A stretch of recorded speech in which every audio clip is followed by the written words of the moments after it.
What if the most dangerous secrets aren't hidden in classified files, but buried in plain sight, in the footnotes of forgotten academic papers?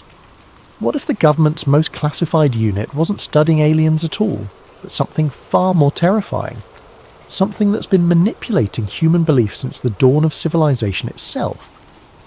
Before we dive into tonight's story, I want to give a shout out to Jeffernan 1772 for suggesting this incredible topic.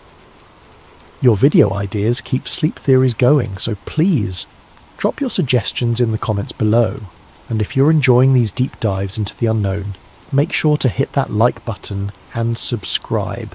Trust me, you won't want to miss what's coming next. Now let's talk about the Collins Elite, and why they might be the most important government program you've never heard of. I wasn't looking for UFOs, I was looking for a way to pay rent. The gig economy had chewed me up and spit me out more times than I cared to count.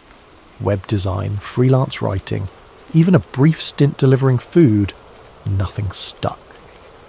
But when Dr. Martinelli at the university offered me work as a research assistant, scanning old theological dissertations for the digital archive, I jumped at it. $25 an hour to sit in a quiet library basement, copying dusty Latin passages and obscure biblical references that nobody had touched in decades. It wasn't glamorous, but it paid the bills. The work was mind-numbing mostly.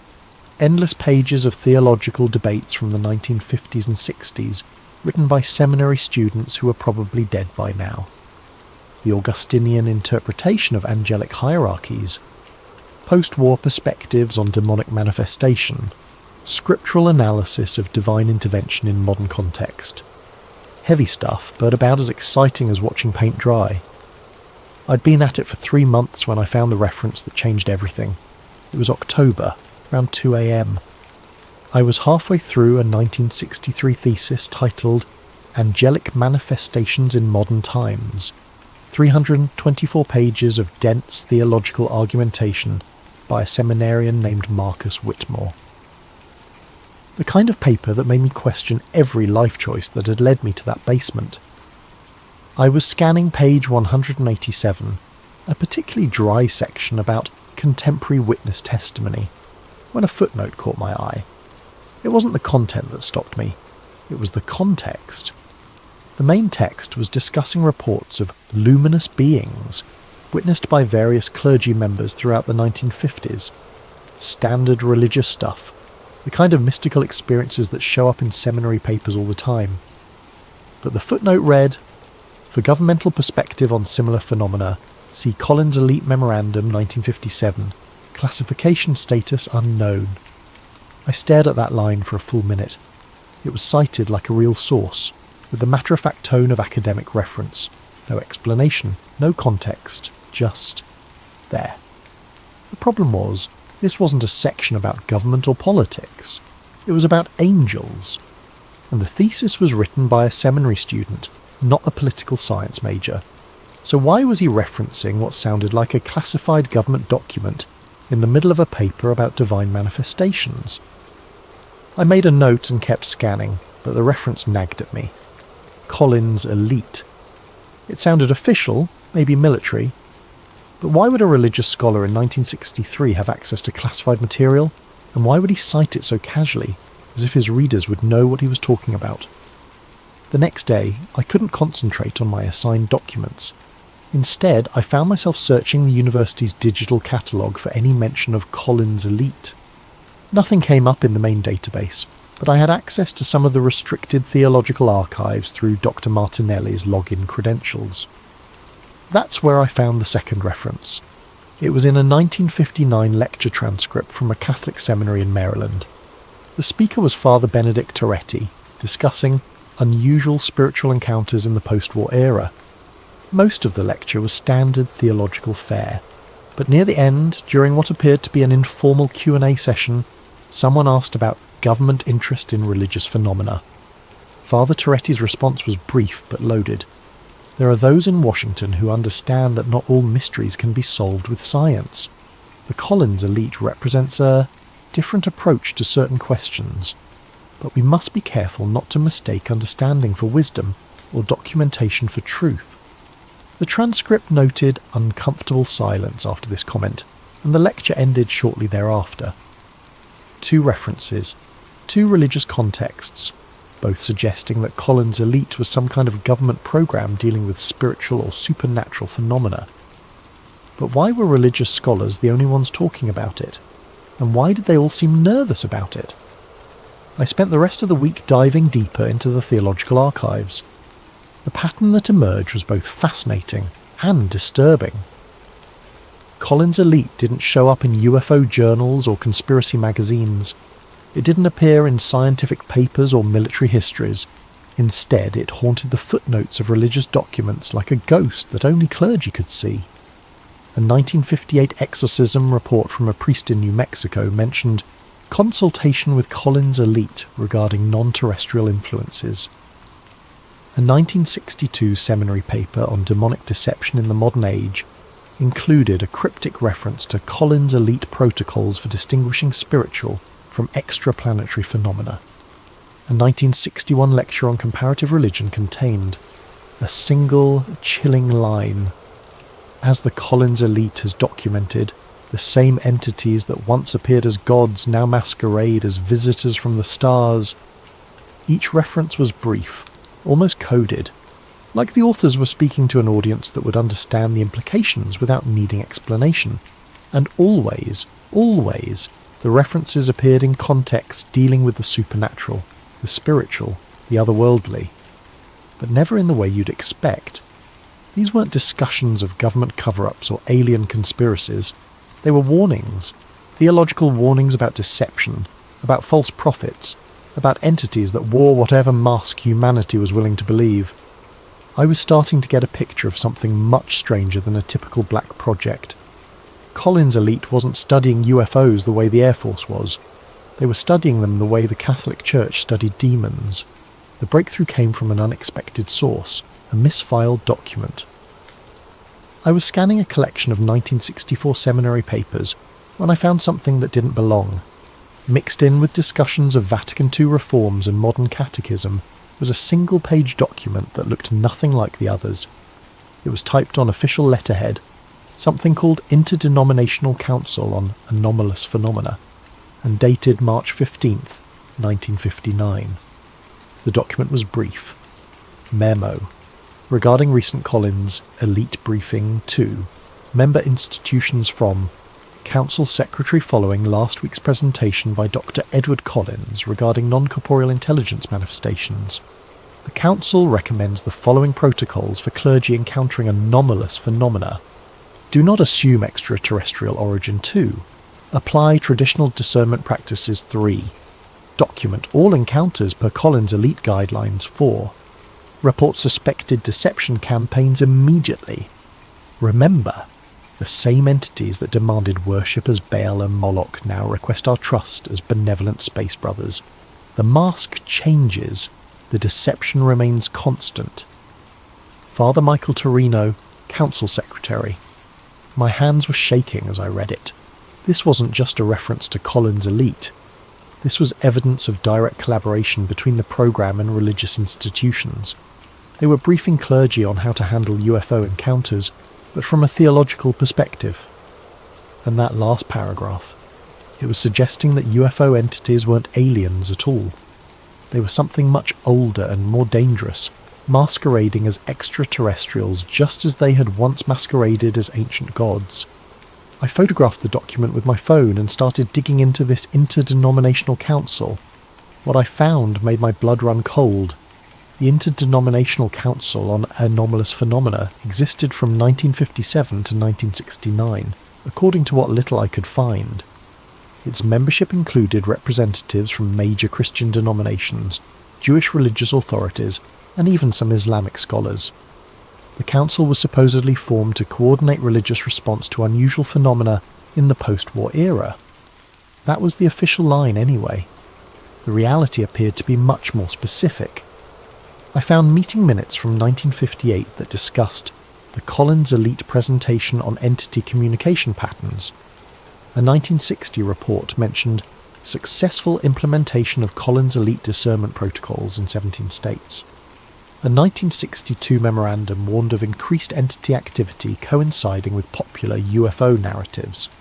The council wasn't just studying religious phenomena in general, they were specifically focused on what they called entity encounters, and they were working directly with Collins' elite to develop responses.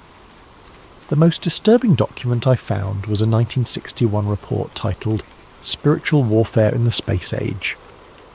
It outlined what the council believed to be a deliberate deception campaign by non-human entities. Historical analysis suggests consistent behavioural patterns across millennia. Entities appearing as divine beings in ancient times demanded worship, sacrifice, and absolute obedience. Modern manifestations as space visitors request trust, cooperation, and technological exchange. The underlying objective, human subjugation, remains unchanged. The report went on to detail specific cases where UFO contactees had reported entities claiming to be from various star systems, but whose messages contained elements identical to ancient religious texts describing demonic deception. According to the council's analysis, the entities were running the same con they'd always run. They just updated their costumes for each era. As I dug deeper into the council's documents, I started to notice something unsettling. My research wasn't going unnoticed. It started small. Dr. Martinelli mentioned that someone had been asking about my work. Just routine monitoring, he said, but he looked uncomfortable about it. Then I noticed that some of the documents I'd photographed were being moved to different sections of the archive. Files that had been easily accessible suddenly required special permission to view. The final warning came on a Tuesday night in November. I was alone in the archive basement scanning a particularly interesting 1963 document about Collins Elite Field Operations, when my computer screen flickered. The document disappeared, replaced by a simple text message. "Stop looking, they're not what you think." I stared at the screen, heart pounding. Someone was monitoring my research in real time. Someone with access to the university's network, and probably a lot more than that. I should have stopped then. Any reasonable person would have backed off, found a different job, maybe moved to a different city. But I wasn't reasonable anymore. I was obsessed. And besides, whoever was watching had just confirmed that I was onto something real. I replied by typing into the same text box that had appeared on my screen. "Then what are they?" The response came immediately. "They've worn every mask we've ever worshipped." The screen flickered again and the message disappeared. But the implication was crystal clear. Collins' elite wasn't just studying UFO entities. They'd concluded that these entities were the same beings that had manipulated human religious belief throughout history. Ancient gods, modern aliens, same entities, different costumes. After the warning, access to documents became nearly impossible. Files went missing. Archives were suddenly under renovation. Dr. Martinelli stopped returning my emails. It was clear that my research had triggered some kind of response from whoever wanted Collins' elite to remain buried. But I'd already seen enough to piece together the broad outline of their doctrine. Collins' elite appeared to be a small classified unit within the US government that approached the UFO phenomenon from a religious rather than scientific perspective. Based on the scattered evidence I'd found, their core beliefs seemed to be UFO entities were not extraterrestrial visitors.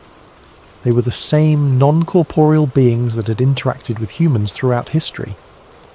These entities had consistently masqueraded as whatever humans were most likely to worship or trust. Their ultimate goal was the spiritual subjugation of humanity. The modern UFO phenomenon was simply their latest deception campaign. The unit apparently worked closely with religious leaders to develop protocols for identifying and resisting entity influence.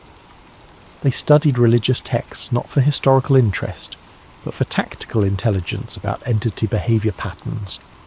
They viewed exorcists and clergy as frontline personnel in a spiritual war that most people didn't even know was happening. Most disturbing of all, they seemed to believe they were losing.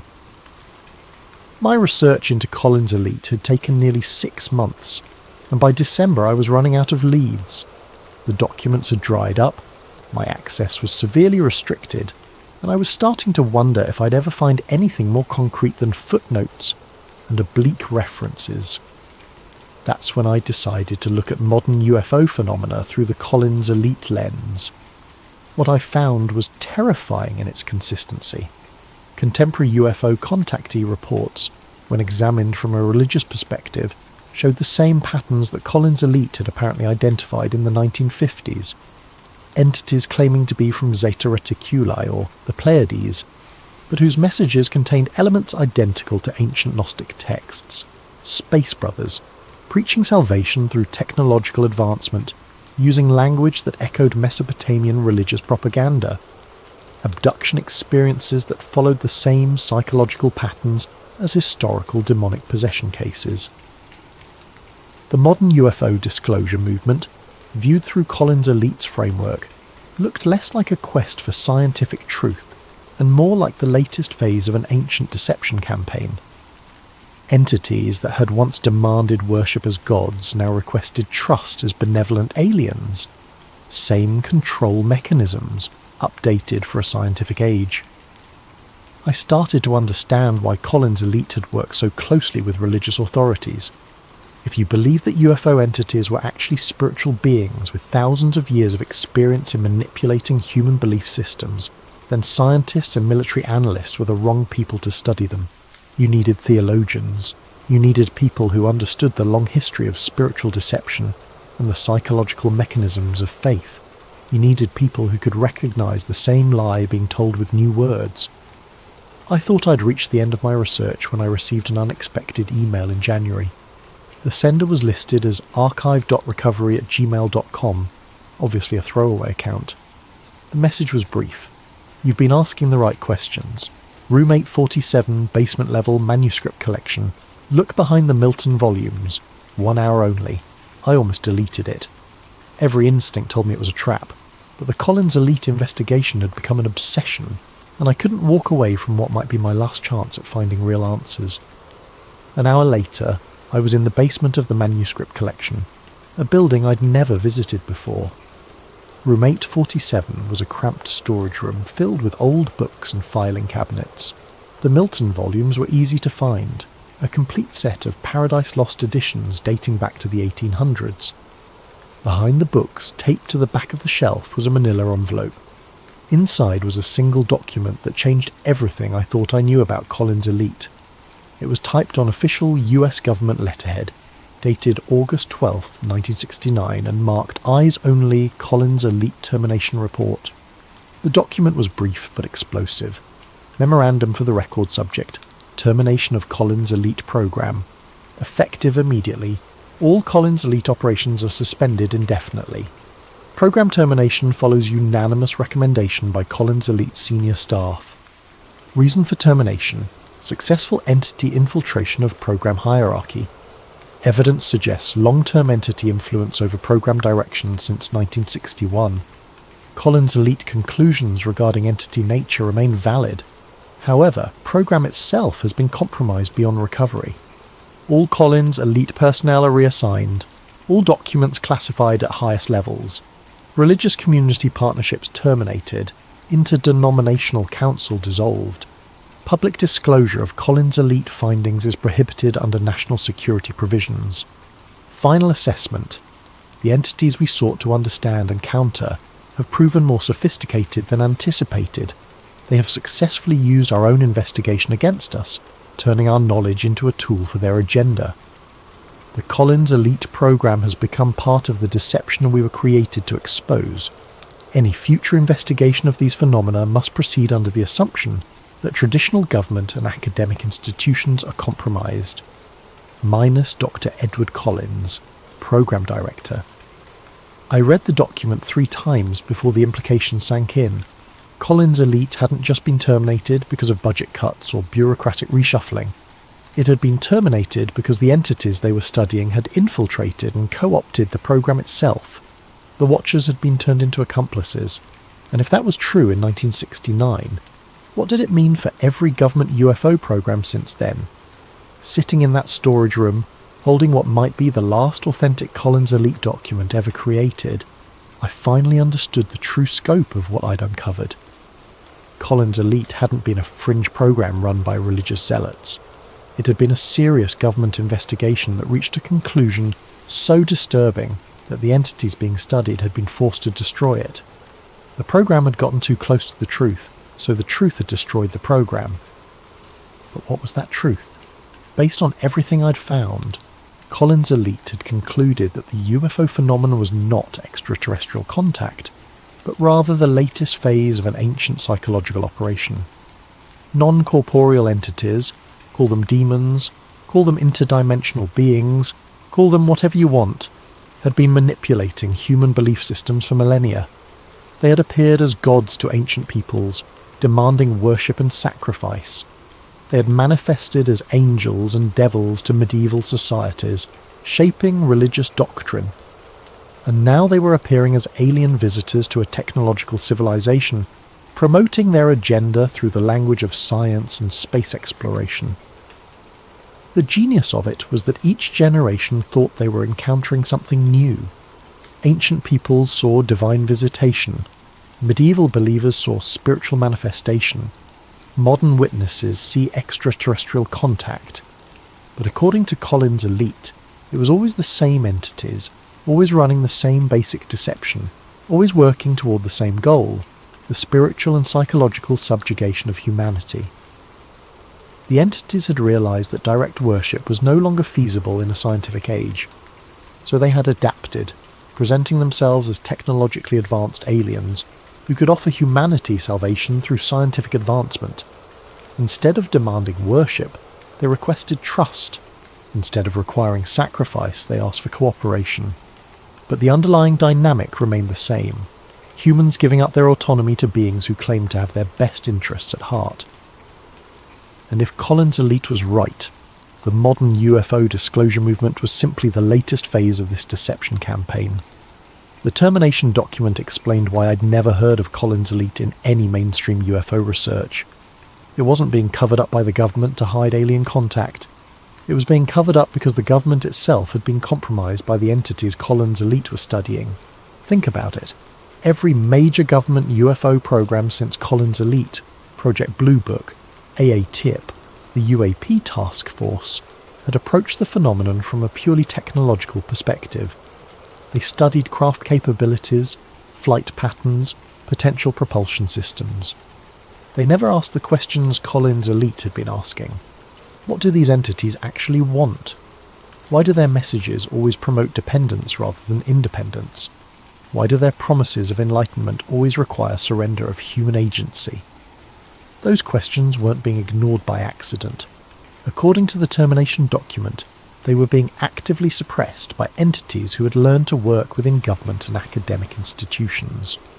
The modern UFO research community, the disclosure advocates, the scientists studying anomalous aerial phenomena, they might all be sincere in their efforts, but they were asking the wrong questions. They were looking for extraterrestrial contact when they should have been looking for spiritual deception. And that meant that every major UFO revelation of the past 50 years might actually be part of the deception Collins' Elite had tried to expose. I left that storage room with more questions than answers, but one thing was crystal clear. Collins' Elite had tried to warn us, and we hadn't listened. Worse, we might not be capable of listening, because the entities they warned us about had apparently learned to control the conversation. Over the following weeks, I tried to verify the termination document through official channels. I filed Freedom of Information Act requests. I contacted government historians. I reached out to former intelligence officials. The responses were universally the same. No record of any program called Collins' Elite existed in official government files. But that didn't mean the program had never existed. It just meant that someone had been very thorough in erasing it. The more I thought about it, the more the Collins' Elite scenario made sense of things that had always bothered me about the UFO phenomenon. Why did entity messages always promote technological dependence rather than spiritual development? Why did alien contact always require humans to abandon their traditional belief systems? Why did every promised revelation turn out to be just another layer of mystery? According to Collins' Elite, it was because the entities weren't trying to enlighten us.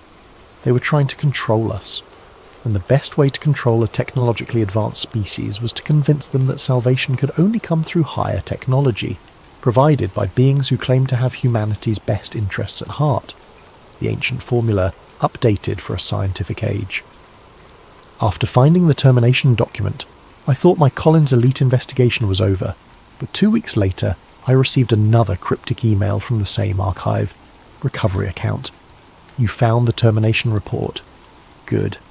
Now find the real archive.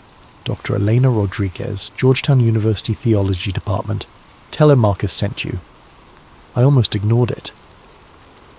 The rational part of my brain was screaming that I was already in too deep, that whoever was feeding me information might be leading me into something dangerous. But the name Marcus rang a bell.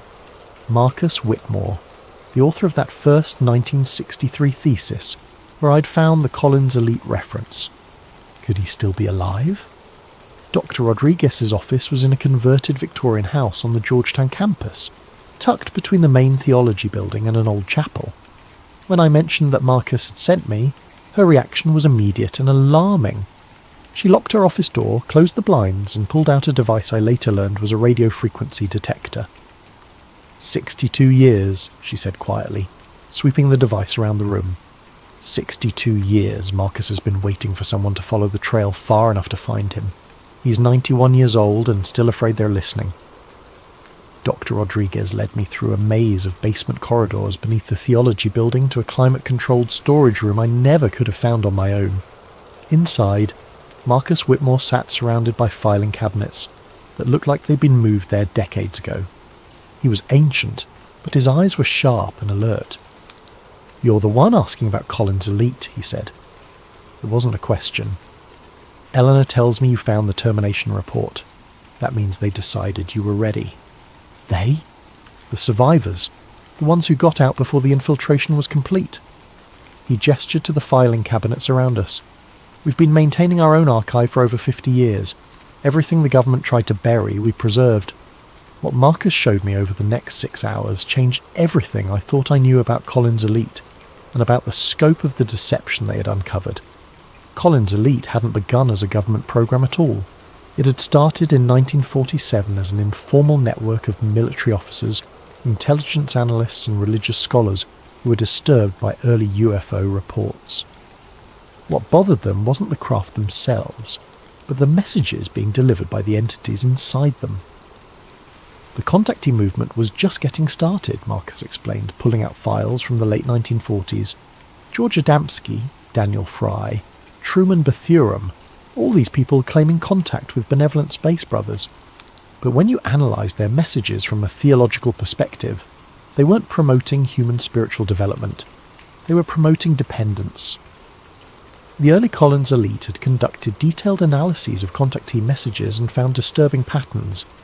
The entities consistently promoted several key themes: the inadequacy of human religion, the necessity of technological advancement, the benefits of surrendering human decision-making to superior beings, and the dangers of independent spiritual development.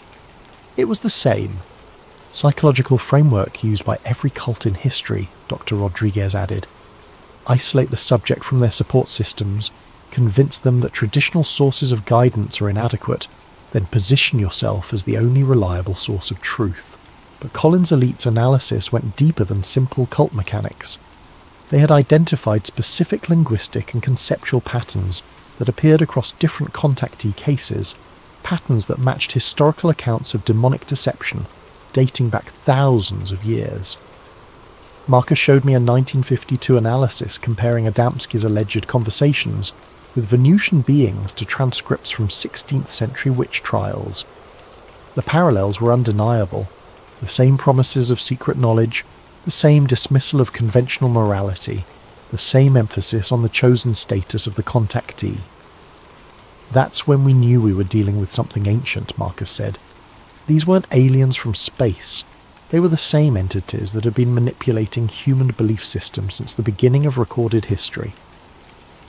By 1957, Collins Elite had attracted official government attention. The CIA and military intelligence was struggling to understand the UFO phenomenon from a technological perspective, but Collins Elite was approaching it from an entirely different angle, and getting results. We could predict contactee behaviour patterns, Dr. Rodriguez explained. We could identify which cases were likely to be genuine entity contact versus hoaxes or psychological episodes. We could even predict what messages the entities would deliver in future contacts. This predictive ability had made Collins Elite invaluable to government agencies dealing with UFO incidents. But it had also made them a target. Marcus pulled out a thick file labelled Entity Response Patterns, 1958 to 1961. Inside were dozens of reports documenting how UFO activity and contactee experiences changed in response to Collins Elite investigations. Whenever we got too close to exposing their methods, they would shift tactics, Marcus said. Study their linguistic patterns too closely, and suddenly contactees would start receiving messages in completely different styles. Document their technological claims, and they would start demonstrating entirely different capabilities. The entities weren't just running a deception campaign, they were actively monitoring the investigators and adapting their approach in real time. But the most disturbing pattern was personal targeting.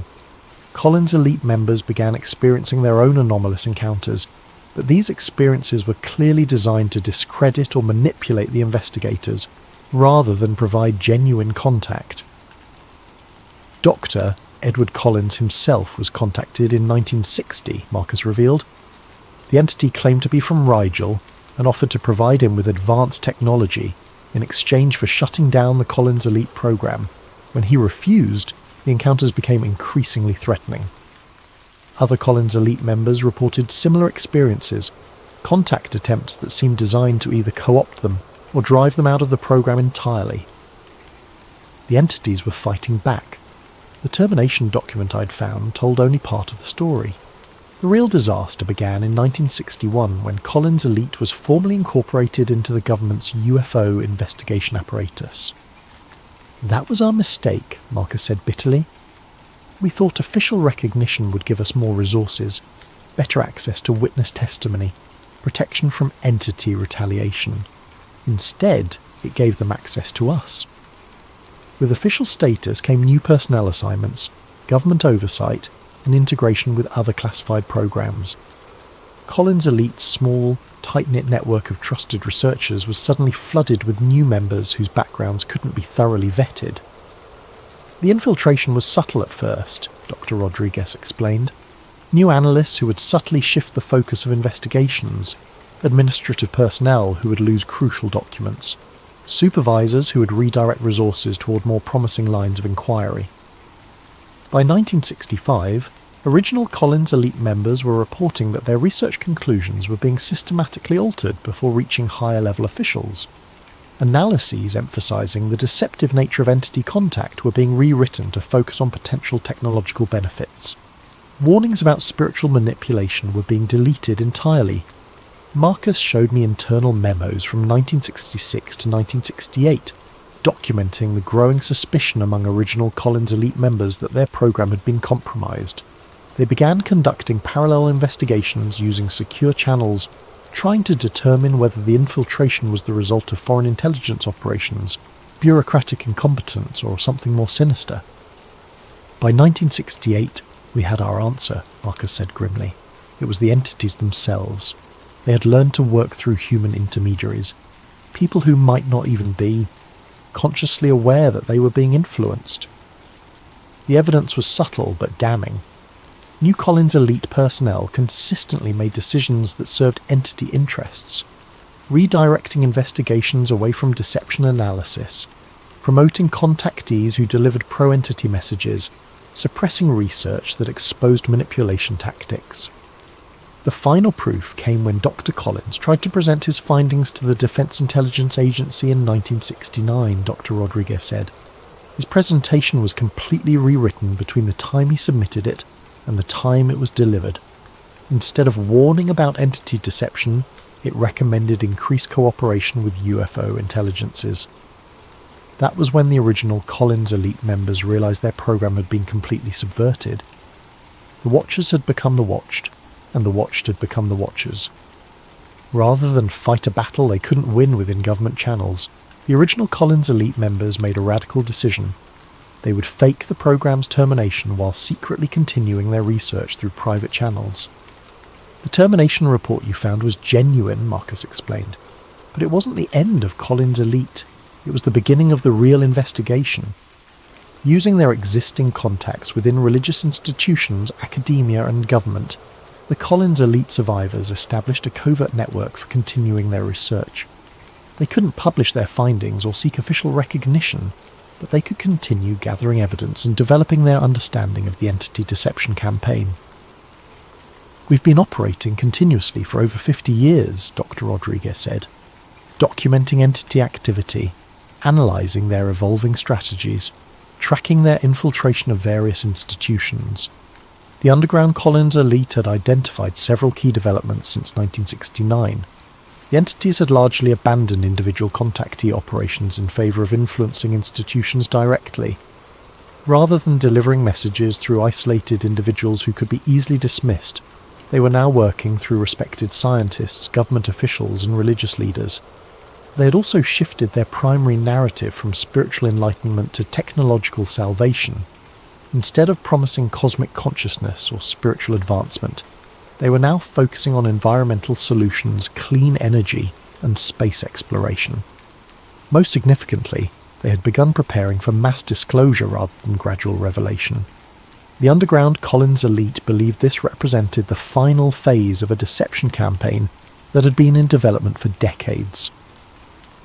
Marcus and Dr. Rodriguez walked me through 50 years of documented entity influence on human institutions. The pattern was consistent but sophisticated. Entities never directly controlled human behaviour, but they influenced it through carefully orchestrated synchronicities, technological inspirations, and strategic information releases.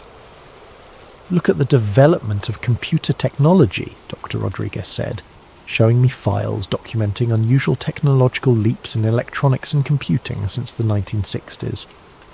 Every major breakthrough happened shortly after UFO encounters involving personnel who were in positions to influence research directions. The entities weren't providing blueprints or direct technological assistance. Instead, they were inspiring specific lines of research, guiding human scientists toward discoveries that served long-term entity interests. The internet, social media, artificial intelligence, all of these technologies have made humanity more connected but also more controllable, Marcus observed. They've created systems that can monitor and influence human behaviour on a global scale. According to underground Collins elite analysis, the entities had been systematically encouraging the development of technologies that would make mass psychological manipulation easier, while simultaneously making individual privacy and independence more difficult. But the most disturbing revelation was their analysis of the modern UFO disclosure movement itself. Every major disclosure advocate, every government whistleblower, every scientist calling for serious UFO research, we've documented anomalous encounters in their backgrounds, Dr. Rodriguez said.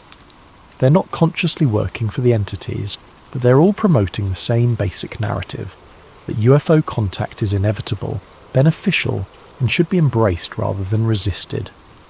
The underground Collins elite had identified specific psychological themes being promoted through disclosure advocates: the inadequacy of human civilization, the necessity of outside intervention, the benefits of technological advancement over spiritual development, and the dangers of resistance to contact. It's the same message the contactees were delivering in the 1950s, Marcus said, just delivered through more credible sources and backed by more sophisticated evidence. According to the underground Collins elite's analysis, the current disclosure campaign was preparation for something unprecedented: open entity contact with humanity as a whole, rather than selected individuals. They've spent 70 years testing human responses, refining their approach, identifying the most effective manipulation strategies, Dr. Rodriguez explained. Now they're ready to scale up. The evidence they showed me was circumstantial but compelling. Government UFO programs consistently focused on technological aspects while ignoring behavioural and psychological elements. Scientific studies of anomalous phenomena emphasised physical measurements, while dismissing witness testimony about entity motivations. Media coverage promoted wonder and excitement about potential contact, While discouraging analysis of entity intentions, they're engineering consent, Marcus said, creating a cultural context where open contact will be seen as humanity's graduation to a higher level of existence rather than submission to a superior intelligence. The underground Collins elite believed that formal contact would be presented as humanity's invitation to join a galactic community, with entities offering technological solutions to environmental problems, social conflicts and resource limitations. The offer would seem generous, beneficial and desperately needed. But according to their analysis, acceptance would come with costs that wouldn't become apparent until it was too late. The gradual replacement of human decision-making systems with entity-guided alternatives, the erosion of individual agency in favour of collective efficiency, and the redefinition of human spiritual development to align with entity objectives. It won't feel like conquest, Dr. Rodriguez said. It will feel like salvation, right up until the moment humans realise they've traded their freedom for security and they're no longer capable of making that trade in reverse. After hours of reviewing evidence and analysis, I asked the obvious question. If the underground Collins elite was right about entity intentions, what could be done to counter them? Marcus and Dr. Rodriguez exchanged glances before Marcus answered carefully. Individual resistance is possible but difficult, he said. The entities rely on collective consent and institutional cooperation. They can't force contact on humans who genuinely reject it, but they can make such rejection seem irrational, antisocial or harmful. The underground Collins elite had developed what they called spiritual inoculation, techniques for recognizing and resisting entity influence. These included traditional religious practices like prayer and meditation, but also more analytical approaches, questioning the source and motivation behind any message promoting dependence, examining whether proposed solutions increased or decreased human agency, and maintaining strong connections to human community and traditional wisdom. The entities are masters of isolation and dependency, Dr. Rodriguez explained. Their influence is weakest when humans are connected to each other and to their own spiritual traditions, and strongest when individuals feel cut off from community and traditional sources of guidance. But individual resistance wouldn't be enough if the entities succeeded in achieving mass consent for contact. The underground Collins elite believed that their most important function was preserving and disseminating knowledge about entity deception methods, so that future generations would have the tools needed to recognize and resist manipulation. That's why we've maintained this archive, Marcus said, and why we're sharing it with you now. The disclosure campaign is accelerating, and we may not have much time left to prepare people for what's coming. As I write this, the UFO disclosure movement is reaching a crescendo. Government officials are admitting that anomalous aerial phenomena are real. Military personnel are testifying about encounters with craft displaying impossible capabilities. Scientists are calling for serious study of the phenomenon. The public is being prepared for some kind of revelation. But if Collins' elite was right, that revelation might be the culmination of a deception campaign that began thousands of years ago. Think about how perfectly the current disclosure narrative fits the Collins elite framework. We're being told that non-human intelligence has been monitoring humanity, that these beings possess technology that could solve our energy and environmental problems, that contact is inevitable and potentially beneficial. We're being encouraged to view disclosure as a positive development, a step forward in human evolution. But what if it's actually the final step in a plan that began when the first human looked at the sky and wondered if the gods were watching? The entities Collins' elite studied had thousands of years to perfect their understanding of human psychology. They knew that direct domination would eventually fail, that humans would rebel against obvious tyranny, but they also knew that humans could be convinced to surrender their autonomy willingly, if the surrender was framed as enlightenment or advancement. The promise of godhood had worked for ancient peoples, the promise of salvation had worked for medieval societies, and the promise of technological transcendence might be working on us right now. Marcus and Dr. Rodriguez had given me a framework for understanding the entity deception campaign, but they also gave me something more practical, a list of specific indicators that the final phase was beginning. We've been tracking these markers for decades, Dr. Rodriguez explained, showing me a comprehensive timeline of predicted developments. When all of them align, it means the entities believe humanity is ready for open contact. The first indicator was mainstream media normalization of UFO phenomena, not just reporting on UFO incidents, but actively promoting the idea that contact would be beneficial. According to their analysis, this phase had begun in earnest around 2017 and was accelerating rapidly.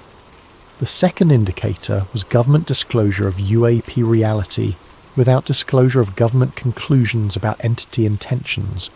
They're admitting the phenomena are real, while carefully avoiding any discussion of what the entities actually want, Marcus noted. This creates public curiosity without public wariness. The third indicator was increased entity activity designed to demonstrate technological superiority while maintaining plausible deniability. The recent UAP videos released by the Pentagon fit this pattern perfectly. Clear evidence of advanced technology, but no direct communication or obvious threat.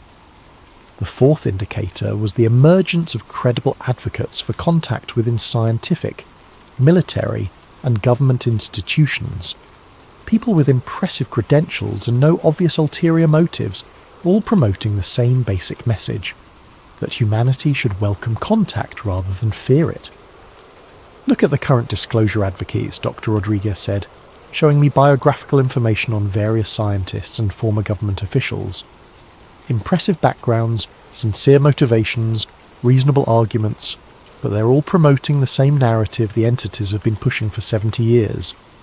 The fifth and most disturbing indicator was the systematic suppression of research into entity psychology and motivations.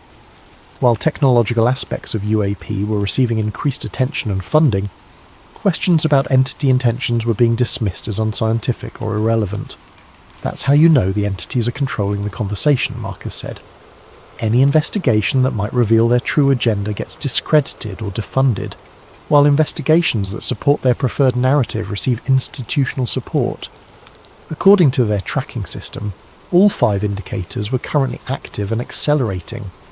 The underground Collins elite believed this meant humanity was within years, possibly months, of formal entity contact. Before I left Georgetown that day, Marcus pulled me aside for a private conversation. "You need to understand what you're walking into," he said quietly. "Everyone who's gotten this deep into Collins elite research has faced the same choice. Drop the investigation or accept that your life is going to change in ways you can't predict or control." He told me about colleagues who had been discredited through carefully orchestrated academic scandals, researchers who had lost funding after questioning entity motivations, investigators who had experienced personal crises that conveniently redirected their attention away from UFO phenomena. The entities don't usually resort to direct intimidation, Marcus explained. It's much more effective to make resistance seem personally costly. Failed relationships, career setbacks, health problems, family conflicts, all timed to coincide with getting too close to the truth. He showed me files documenting the life trajectories of dozens of Collins elite researchers over the past 50 years. The pattern was consistent. People who backed away from the investigation generally experienced improved circumstances, while those who continued faced escalating personal difficulties. "I'm not trying to scare you off," Marcus said, "but you need to know that this isn't just an intellectual exercise. The entities have a vested interest in controlling what humans believe about them, and they've had centuries to develop sophisticated methods for managing troublesome individuals." Dr. Rodriguez had faced similar pressures. Her tenure at Georgetown had been threatened twice due to budget constraints that mysteriously resolved themselves when she temporarily reduced her Collins elite research. Her marriage had ended during a period of intensive investigation into entity influence on religious institutions. Her health had suffered during the years she was most actively documenting entity deception patterns. "But here's the thing," she said. "The difficulties are real, but they're not insurmountable. The entities can make resistance costly, but they can't make it impossible. If they could simply eliminate troublesome humans, Collins elite would never have existed in the first place." She believed that entity limitations were precisely why the deception campaign was necessary. If entities could control human behavior directly, they wouldn't need to spend decades engineering consent for contact. the fact that they relied on manipulation suggested that human free will, while vulnerable to influence, remained fundamentally intact. Over the following months, Marcus and Dr. Rodriguez introduced me to other members of the underground Collins elite network. I was amazed by both the size and diversity of the group. Theologians and physicists, former intelligence analysts and current religious leaders, retired military officers and active researchers. What united them wasn't a shared background or ideology, but a shared conclusion that the UFO phenomenon represented a spiritual threat masquerading as a technological opportunity. Father Michael Torres, a Catholic exorcist based in New Mexico, had been documenting parallels between UFO encounters and demonic possession for 30 years. Dr. Rebecca Walsh, a psychiatrist specializing in religious experiences, had identified specific psychological patterns linking modern abduction accounts to historical accounts of spiritual deception. Colonel James Patterson, retired, former Air Force intelligence, had spent decades analysing UFO incident reports and concluded that entity behaviour was consistent with psychological warfare rather than scientific exploration. Each member of the network brought specialised knowledge and perspective, but all had reached similar conclusions about entity motivations and methods. More importantly, all had experienced some form of pressure or retaliation for their research, confirming the underground Collins elite's assessment that entity influence extended far beyond individual contactee cases. "We're not conspiracy theorists," Dr. Walsh explained during one of our meetings. "We're researchers who followed the evidence to an uncomfortable conclusion. The UFO phenomenon is real, the entities are real, but their intentions aren't what they claim to be." The network had developed sophisticated methods for secure communication and information sharing, operating on the assumption that their activities were being monitored by both government agencies and entity-influenced individuals within those agencies. "We have to assume that any information we share through normal channels will be compromised," Colonel Patterson explained. "But we also can't become so paranoid that we stop sharing information entirely. The entities benefit from our isolation more than our communication." As my involvement with the underground Collins elite deepened, I learned that the network extended far beyond the United States. Religious leaders in Europe, researchers in Asia, indigenous spiritual authorities in South America, all were reporting similar observations about entity activity and deception patterns. Dr. Rodriguez arranged for me to speak with several international contacts via encrypted communication channels. Their perspectives added crucial context to the Collins elite analysis. Brother Antonio Mendez, a Spanish monk who specialized in mystical theology, had been tracking entity influences on contemporary religious movements. His research suggested that entities were actively promoting syncretistic spiritual practices that emphasized cosmic consciousness over traditional religious authority. "They're not attacking religion directly," he explained through a translator. "They're subtly altering it, encouraging beliefs and practices that make humans more receptive to entity guidance and less connected to traditional sources of spiritual wisdom." Dr. Yuki Tanaka, a Japanese researcher studying anomalous phenomena in Buddhist contexts, had identified similar patterns in Asian spiritual communities.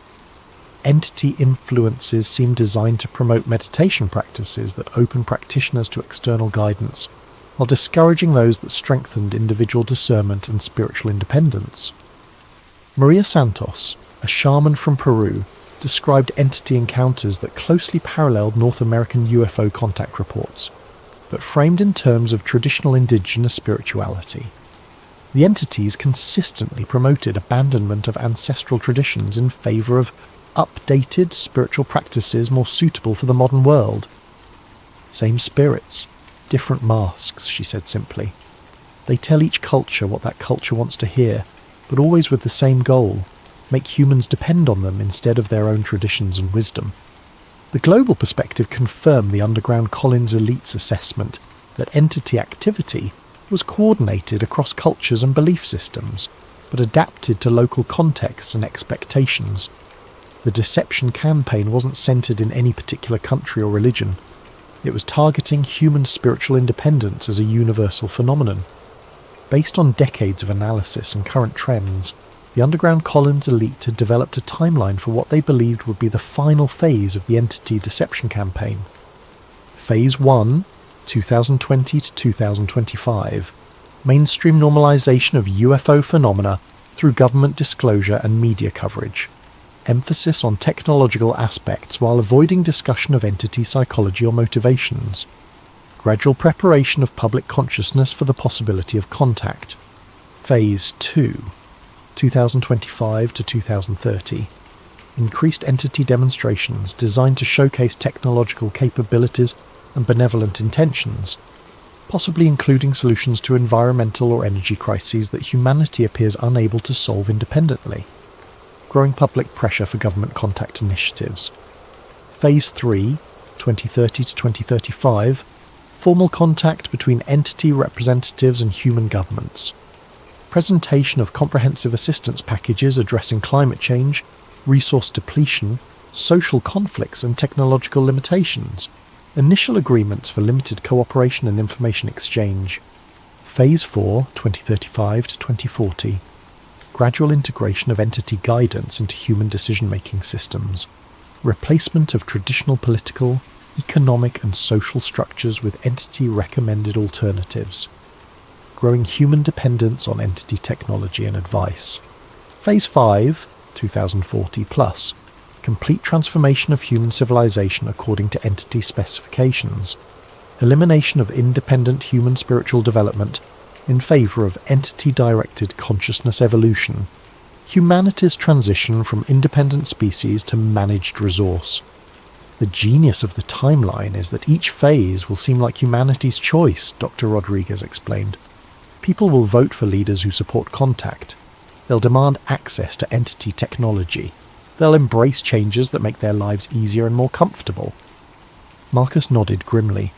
By the time humans realize they've traded their freedom for security, the infrastructure for independence will have been dismantled. They'll be completely dependent on systems they don't understand, controlled by entities they trusted. The timeline wasn't inevitable, according to Underground Collins' elite analysis, but it was highly probable unless humanity developed widespread awareness of entity deception methods and conscious resistance to manipulation. That's why we're talking to you, Marcus said, and why we've been talking to researchers like you for 50 years. Information is the only weapon we have against this kind of psychological operation. After months of research and analysis, I found myself facing the same choice that every Collins elite researcher had faced since 1947. Accept the implications of what I'd learned, or find a way to dismiss it as paranoid speculation. The evidence was circumstantial but extensive. The pattern was consistent but complex. The implications were staggering but difficult to prove conclusively, and the personal costs of continued investigation were becoming increasingly apparent. My freelance work had dried up mysteriously. Dr. Martinelli had stopped returning my calls after someone complained about my misuse of university resources. My relationship was suffering under the strain of the long hours spent on research I couldn't fully explain. My sleep was disrupted by dreams that felt more like memories of conversations I'd never had. But I also couldn't ignore what I'd learned. If Collins' elite was even partially correct, then humanity was walking into the most sophisticated trap in recorded history. And if that trap succeeded, future generations would live in a world where human independence was not just restricted, but literally unthinkable. The choice, ultimately, was between personal comfort and collective responsibility, between individual security and species survival, between the easy path of accepting official narratives and the difficult path of questioning everything I thought I knew about humanity's place in the universe. I chose to continue the investigation. It's been 6 months since my first meeting with Marcus and Dr. Rodriguez, and I'm no longer the same person who stumbled across that footnote in a theological dissertation. The evidence I've gathered has convinced me that Collins' elite was not only real, but correct in their fundamental assessment of the UFO phenomenon. We are not being visited by benevolent space brothers seeking to help humanity evolve to a higher level of consciousness. We are being manipulated by entities that have been perfecting deception techniques for millennia, entities that view humanity as a resource to be managed rather than a species to be assisted. The current UFO disclosure movement, whatever the sincere intentions of its individual advocates, is serving entity interests by preparing humanity to welcome contact rather than question it. The technological solutions being offered through various contact scenarios are not gifts, but baits in an elaborate trap that will close once humanity becomes dependent on entity guidance. And the most terrifying aspect is that it's working exactly as planned. Public opinion is shifting in favour of contact.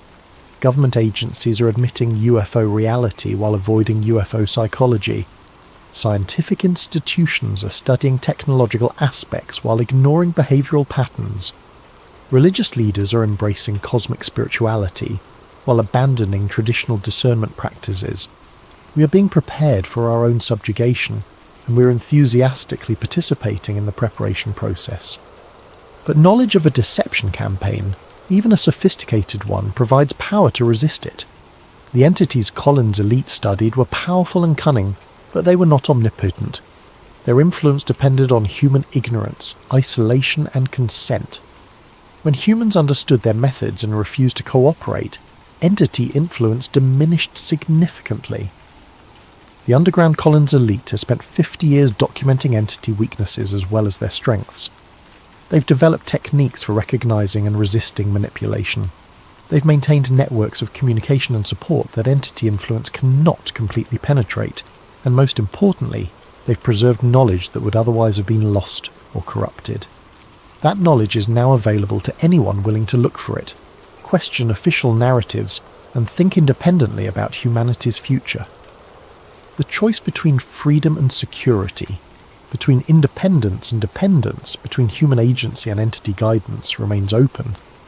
But that choice won't remain open forever. According to every timeline the underground Collins elite has developed, we are rapidly approaching the point where collective consent for entity contact will make individual resistance increasingly difficult and ultimately ineffective. The time for choosing is now. The information needed to choose wisely exists, but it requires effort to find and courage to accept. The consequences of choosing poorly may be irreversible. 60 years ago, Collins' elite tried to warn us. Today, their successors are still trying. Whether humanity listens and whether we choose wisely remains to be seen. But the warning has been delivered. The evidence has been presented. The choice is ours. Maybe that's why you never hear their name in congressional hearings or disclosure reports, because Collins' elite wasn't warning us about aliens. They were warning us about faith in the wrong thing, and how easily it can damn us. The question isn't whether Collins' elite really existed. The question is whether they were right. And if they were right, then everything we think we know about the UFO phenomenon might be part of the very deception they tried to expose. The entities they described have had 60 years to perfect their strategy since Collins' elite was terminated. 60 years to learn how to work within our institutions, shape our research, and guide our conclusions. 60 years to make sure that when disclosure finally comes, we'll welcome it with open arms. Because that's what good servants do, they welcome their masters home. But servants can choose to be free. The question is whether they will make that choice while they still can. That's tonight's deep dive into the Collins elite. A story that challenges everything we think we know about the UFO phenomenon and asks uncomfortable questions about the nature of contact itself. What do you think? Was Collins' elite a real government program, or just an elaborate piece of disinformation? And either way, are the questions they were asking the ones we should be asking now? Drop your thoughts in the comments below, and don't forget to suggest topics for future episodes. Your ideas keep sleep theories going, and trust me, we've only scratched the surface of what's hidden in the footnotes of history. Until next time, sleep well and question everything.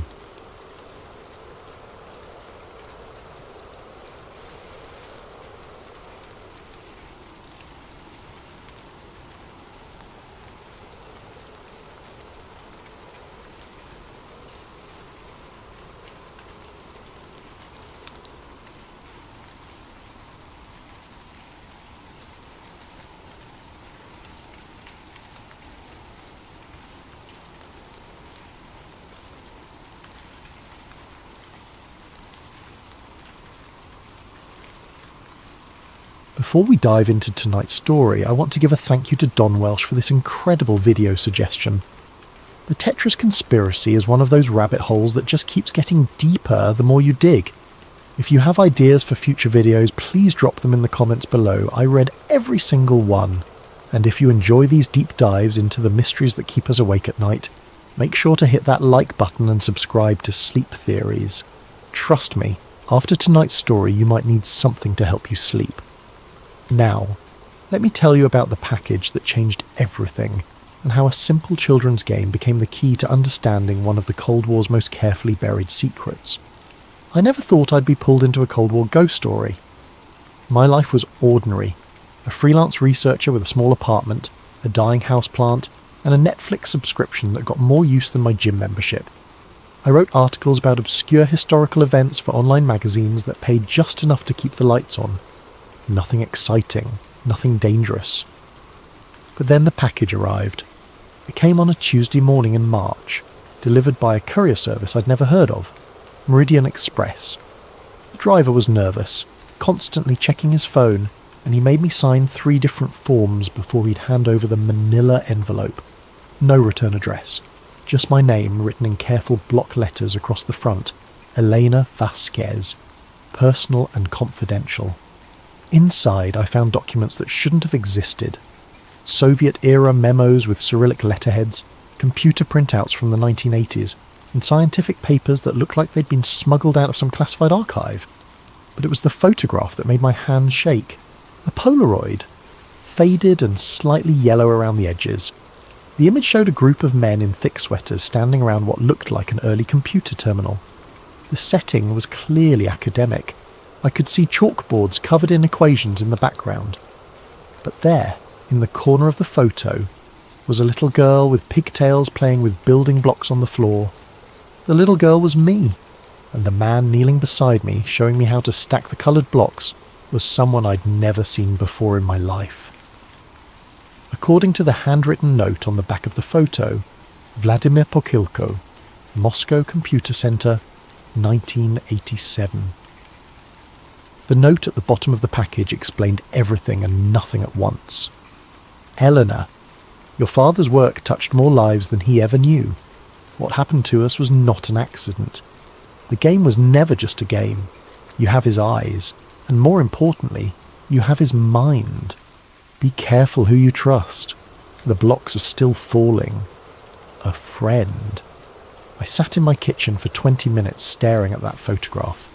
My father, Dr. Miguel Vasquez, had been a computer scientist who'd worked on early artificial intelligence research in the late 1980s. He died when I was 12, a heart attack, sudden and unexpected. But I remembered him telling me stories about his work, about trips to conferences where brilliant minds from around the world shared their discoveries. One story in particular came flooding back. He'd told me about a simple game that had captured the imagination of everyone who played it. 7 shapes, falling from the sky, fitting together like pieces of an impossible puzzle. The most beautiful thing about mathematics, he'd said, is that even chaos follows patterns. That game proves it. He'd been talking about Tetris. I'd never connected those childhood stories to the global phenomenon Tetris became. But as I looked at that photograph, as I saw myself playing with blocks while Vladimir Pokilko watched, I realised I hadn't stumbled into this mystery. I'd been born into it. The package wasn't a random delivery, it was an inheritance. And according to what I was about to discover, it was also a death sentence. The first thing I learned about Tetris was that everything I thought I knew was wrong. Most people believe the story goes like this. In 1984, a Russian programmer named Alexei Pajitnov created a simple puzzle game while working at the Moscow Academy of Sciences.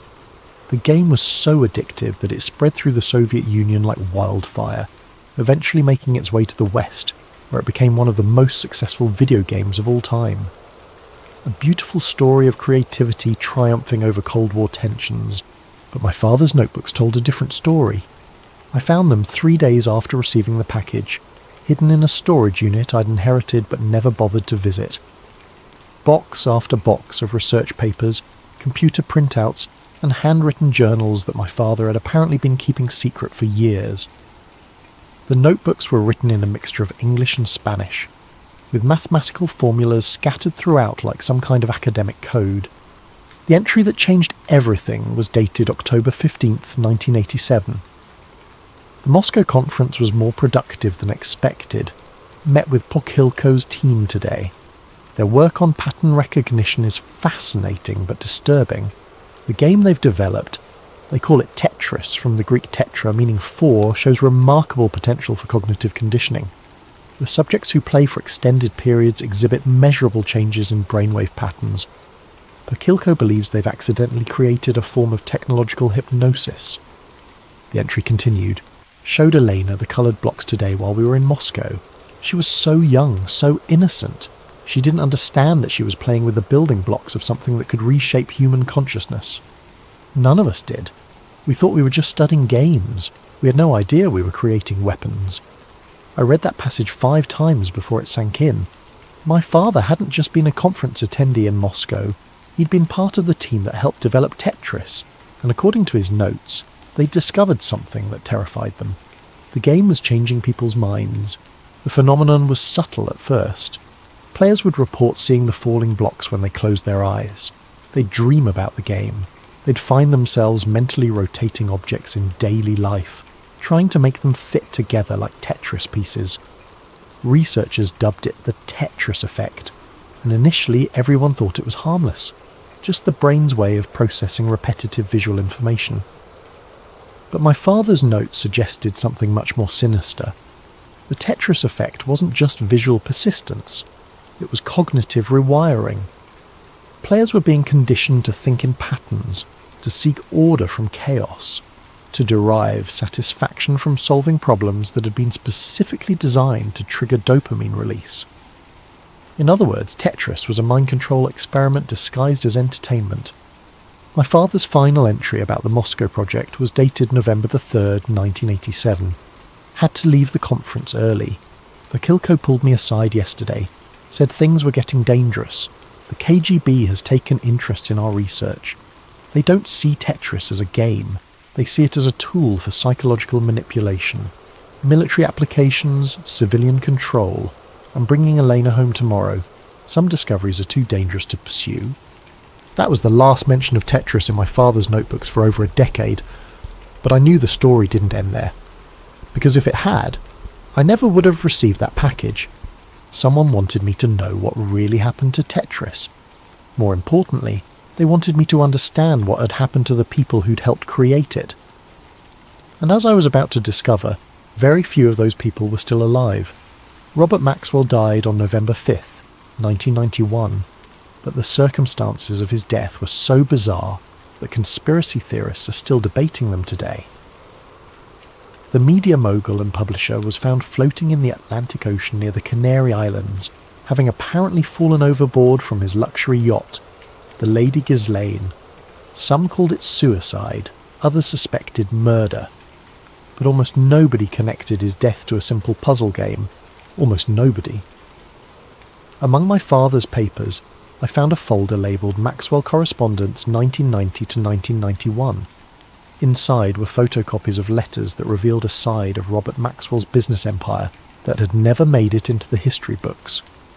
Maxwell hadn't just been interested in newspapers and publishing. He'd been deeply involved in the international licensing of Soviet software, including games.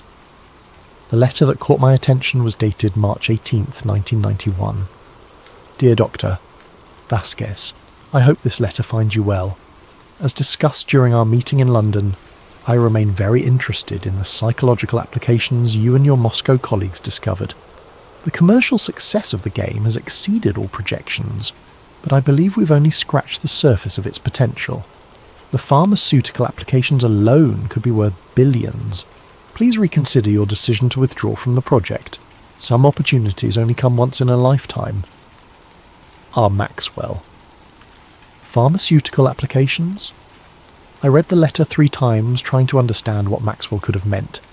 Then I found my father's reply, dated March 25th, 1991. Robert, I've made my position clear. The research we conducted in Moscow was preliminary and potentially dangerous.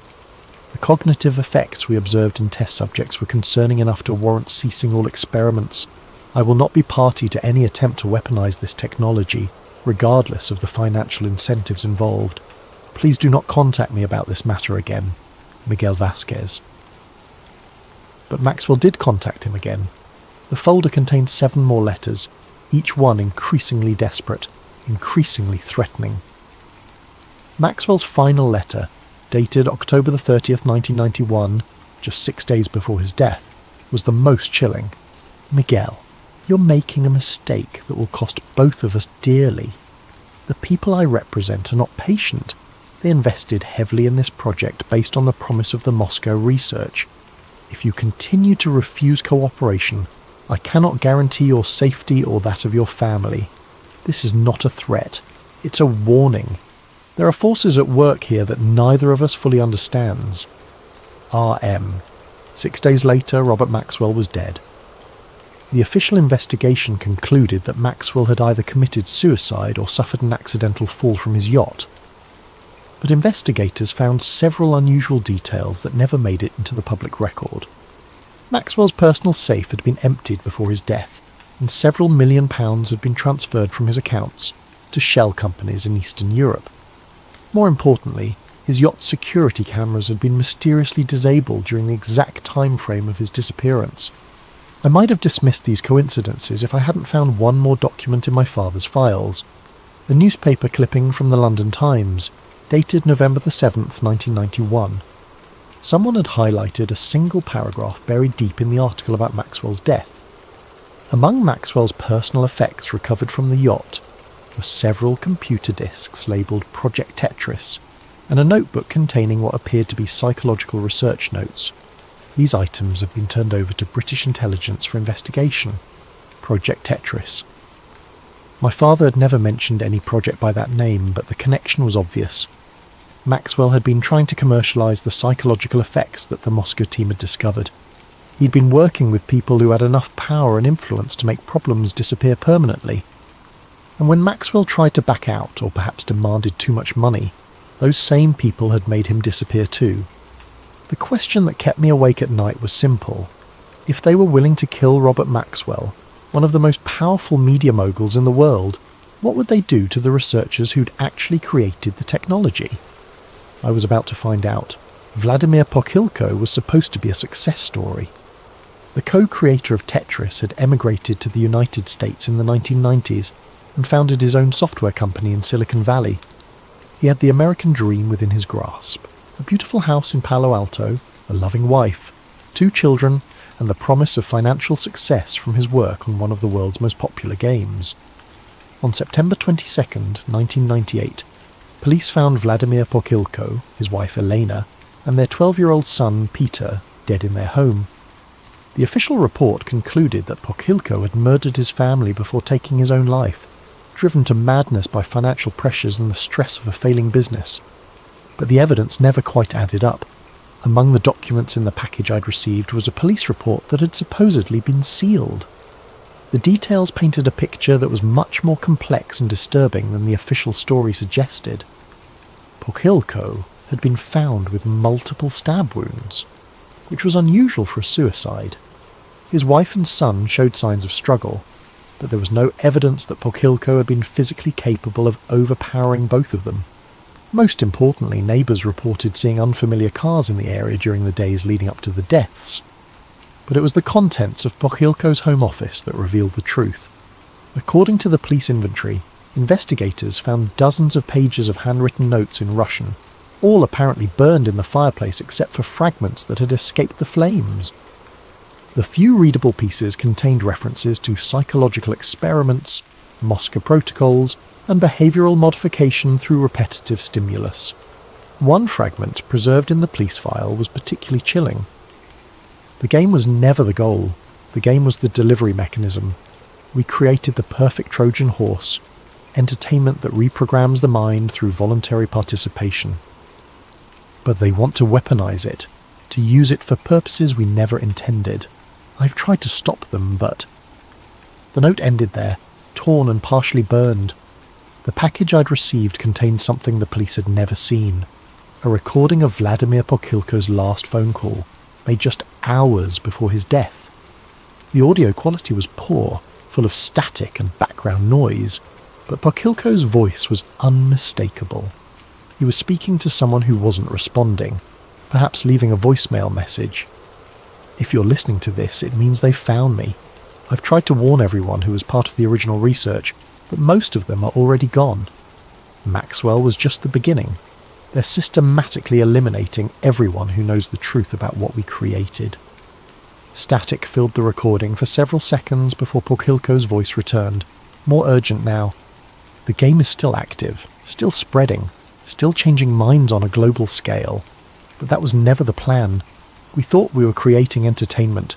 We didn't know we were creating a weapon, and now that weapon is being used against millions of people without their knowledge or consent. Another pause, then Pokhilko's voice became almost whispered. Miguel Vasquez was smart to leave when he did. He saw where this was heading before the rest of us. If they come for me, tell him. Tell him the devil is in the code. The patterns aren't random. They never were. Each level, each piece placement, each reward mechanism, it's all designed to create specific neurological responses. We built a machine that learns how to manipulate human behaviour, and now we've lost control of it. The recording ended abruptly, cut off mid-sentence. I listened to that message a dozen times, and each time I felt a chill run down my spine. Vladimir Pokhilko hadn't killed his family and himself. He'd been silenced because he was trying to expose the truth about Tetris. And in his final moments, he'd specifically mentioned my father's name. My father had known this was coming. That's why he'd left the Moscow project. That's why he'd hidden his research. And that's why he'd never told me the truth about what he'd been involved in. But someone had decided it was time for me to know. The question was, who had sent me the package and why were they willing to risk their life to get this information to me? The human brain is remarkably adaptable. Give it a repetitive task and it will quickly develop neural pathways to handle that task more efficiently. Show it patterns and it will learn to recognize and predict those patterns. This neuroplasticity is usually considered a good thing. It's how we learn languages, develop skills, and adapt to new environments. But my father's research had discovered that this adaptability could be exploited. The notebook I'd found contained detailed studies of Tetris players, conducted over several months in 1987. The results were both fascinating and terrifying. After just 2 weeks of regular play, subjects showed measurable changes in brainwave patterns. After a month, they exhibited altered sleep cycles, with REM sleep dominated by geometric patterns and spatial processing dreams. After 3 months, the changes became permanent. Most concerning was what my father called the compliance correlation. Players who spent more than an hour per day playing Tetris showed increased susceptibility to authority figures and decreased critical thinking when faced with routine tasks. They became, in his words, more comfortable with imposed order and less likely to question systematic control. The implications were staggering. Tetris wasn't just addictive in the conventional sense. It was literally rewiring players' brains to be more compliant, more accepting of external control, more willing to find satisfaction in repetitive, meaningless tasks. It was the perfect tool for social conditioning. My father's notes from October 1987 revealed the moment when he realised what they'd created. Observed Eleanor playing with the coloured blocks again today. She's become obsessed with making them fit together perfectly, just like the Tetris players in our study. But when I tried to get her to stop and help with dinner, she became agitated and insisted on finishing the pattern. This is exactly the behaviour we've documented in the test subjects, an inability to abandon incomplete geometric tasks, even when more important activities require attention. The realisation hit me like a physical blow. We haven't just created a game that changes how people think. We've created a game that makes people prioritise the game over everything else in their lives, and if that principle could be applied to other activities, other systems, other forms of control... I need to get Elena away from Moscow immediately. This research needs to be buried. But the research hadn't been buried. According to the documents in the package, it had been expanded. I found copies of scientific papers published in obscure Soviet journals throughout the late 1980s and early 1990s. The authors were always different. But the research methodology was identical to what my father had documented. Studies on geometric pattern recognition and behavioural modification, experiments in visual stimulus conditioning and compliance enhancement, theoretical frameworks for large-scale cognitive influence through interactive media. The most chilling paper was published in 1992, 3 years after my father had left the project. The title was innocuous: Applications of Repetitive Visual Stimulus in Educational Software Design.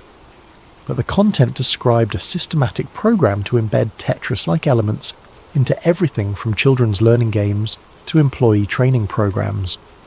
The authors had figured out how to weaponize the Tetris effect, and they were deploying it everywhere. I started paying attention to the games my friends played, the apps on their phones, the casual entertainment they consumed during breaks at work. The patterns were everywhere once I knew how to look for them. Falling objects that needed to be arranged, repetitive tasks that provided small rewards at regular intervals, visual stimuli designed to trigger the same neurological responses that my father's team had first documented in Moscow. We weren't just playing games, we were being programmed. The most disturbing part was how voluntary it all seemed. Nobody was forcing people to play these games. In fact, people paid money for the privilege of having their minds reshaped. They carried the programming devices in their pockets, installed the conditioning software on their home computers, and spent hours each day voluntarily submitting to psychological manipulation. And they enjoyed it. My father had tried to stop this from happening, but he'd been just one researcher against a system that had recognised the incredible potential of what they'd discovered. The people behind Project Tetris hadn't just created a game, they'd created a blueprint for controlling human behaviour on a global scale. But there was one thing I still didn't understand. If the technology was so powerful and so widespread, why were the original researchers being killed? Why not just buy their silence with money and success? The answer, I realised, was simple. The researchers knew too much about how the system worked, and more importantly, they knew how to turn it off. Death has a way of following certain kinds of knowledge. The deeper I dug into the history of Tetris and its creators, the more bodies I found scattered across 3 decades. It started with the obvious cases, Robert Maxwell and Vladimir Pokilko, but the pattern extended far beyond the famous names. Dr. Alexei Gerasimov, one of the original Moscow researchers, died in a car accident in 1994. Professor Marina Volkov, who had studied the psychological effects of geometric puzzles, succumbed to a sudden illness in 1996. Viktor Briabrin, who helped program the first version of Tetris, was found dead in his apartment from an apparent gas leak in 2001. Each death had a plausible explanation. Car accidents happen, people get sick, gas leaks occur. But when I mapped out the timeline and cross-referenced it with the documents in the package, a clear pattern emerged. Everyone who had intimate knowledge of the psychological research behind Tetris was dying at a rate that defied statistical probability. The folder labelled Casualty Report contained obituaries, newspaper clippings and death certificates for 47 individuals connected to the original Moscow project or its subsequent developments. 47 people, dead over the course of 20 years, with an average age of death significantly lower than the general population. But it was the method of elimination that revealed the true sophistication of whoever was behind this. No obvious assassinations, no suspicious murders that would attract media attention. Just a steady stream of accidents, illnesses and suicides that could be explained away individually but formed an unmistakable pattern when viewed collectively. My father had been scheduled to die in 1999, according to a handwritten list I found tucked into one of the folders. His name was crossed out with a note: Natural causes, heart attack 1991, no further action required. He'd escaped the systematic elimination by dying of natural causes before they could get to him. The irony was bitter. My father's weak heart had probably saved his life by ending it, before his knowledge became too dangerous to ignore. But I was still alive, and according to the documents, I'd inherited not just my father's research, but also his place on their list. The package had been sent to me by someone who signed themselves only as Deep Throat, an obvious reference to the Watergate informant. But their identity wasn't as important as their warning. Elena, By now you understand what your father was involved in. What you may not realise is that the project never ended. Tetris was just the beginning. The technology has evolved, been refined and deployed on a scale your father never could have imagined. Every social media app, every casual game, every productivity program contains elements of the original Moscow research. Humanity is being systematically conditioned for compliance, and most people don't even realise it's happening. The original researchers are being eliminated not because they might expose the project, but because they know how to reverse its effects. Your father's notebooks contain algorithms that could potentially deprogram the conditioning, but only if someone with the right knowledge could implement them. That's why they want you dead. Not for what you know, but for what you might be able to do with what you know. You have a choice to make. You can destroy the research, disappear, and hope they leave you alone. Or you can finish what your father started and try to give humanity back its free will. But understand this. Once you make that choice, there's no going back. They will hunt you to the ends of the earth rather than risk losing control of the system they've spent decades building. The letter ended with coordinates, a location in the Nevada desert where, supposedly, I could find additional research materials that my father had hidden before his death. But first, I needed to understand something that had been nagging at me since I'd started this investigation. If the original Tetris researchers were so dangerous, why was Alexei Pajitnov, the game's creator, still alive and successful? He was living openly in the United States, had been for years, and had even worked for major companies like Microsoft. How had he escaped the fate that had claimed so many others? Alexei Pajitnov was not hard to find. Unlike the other Tetris researchers who had died mysterious deaths or disappeared entirely, the game's creator maintained a public profile. He gave interviews, attended gaming conventions, and had even been inducted into various halls of fame for his contribution to the video game industry. Getting him to talk about the Moscow research, however, proved nearly impossible. I started with emails identifying myself as the daughter of Dr. Miguel Vasquez and explaining that I was researching the early history of Tetris for an academic paper. Pajitnov's responses were polite but evasive.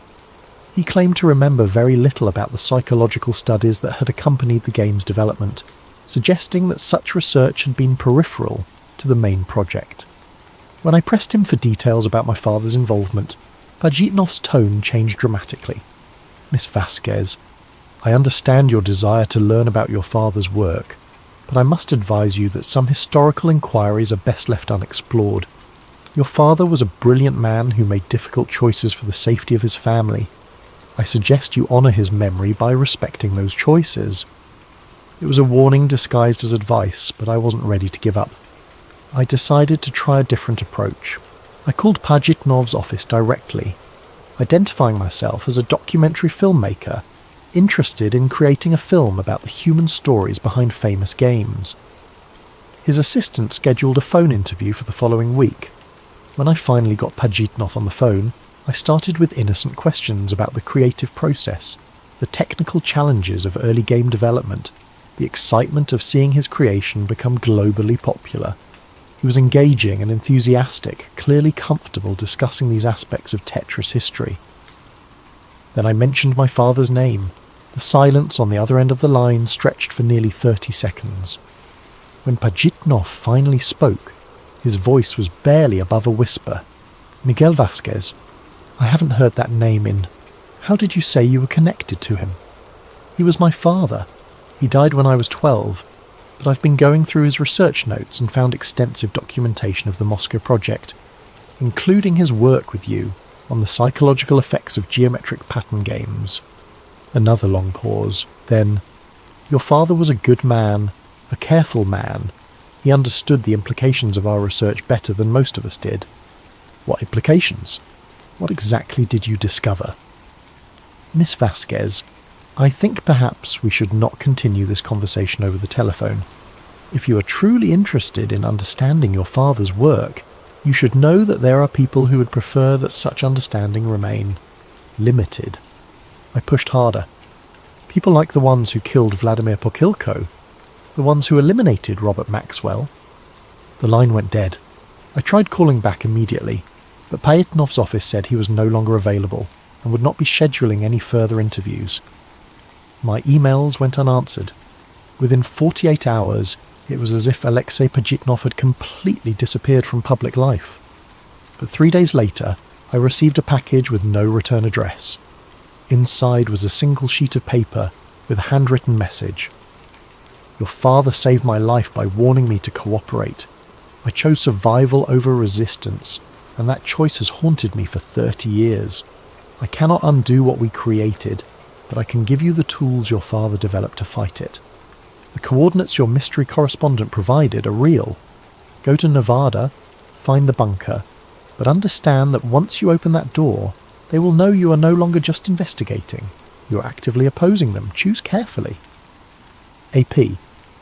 Beneath the message was a hand-drawn map showing a location in the Nevada desert, along with what appeared to be a complex mathematical equation.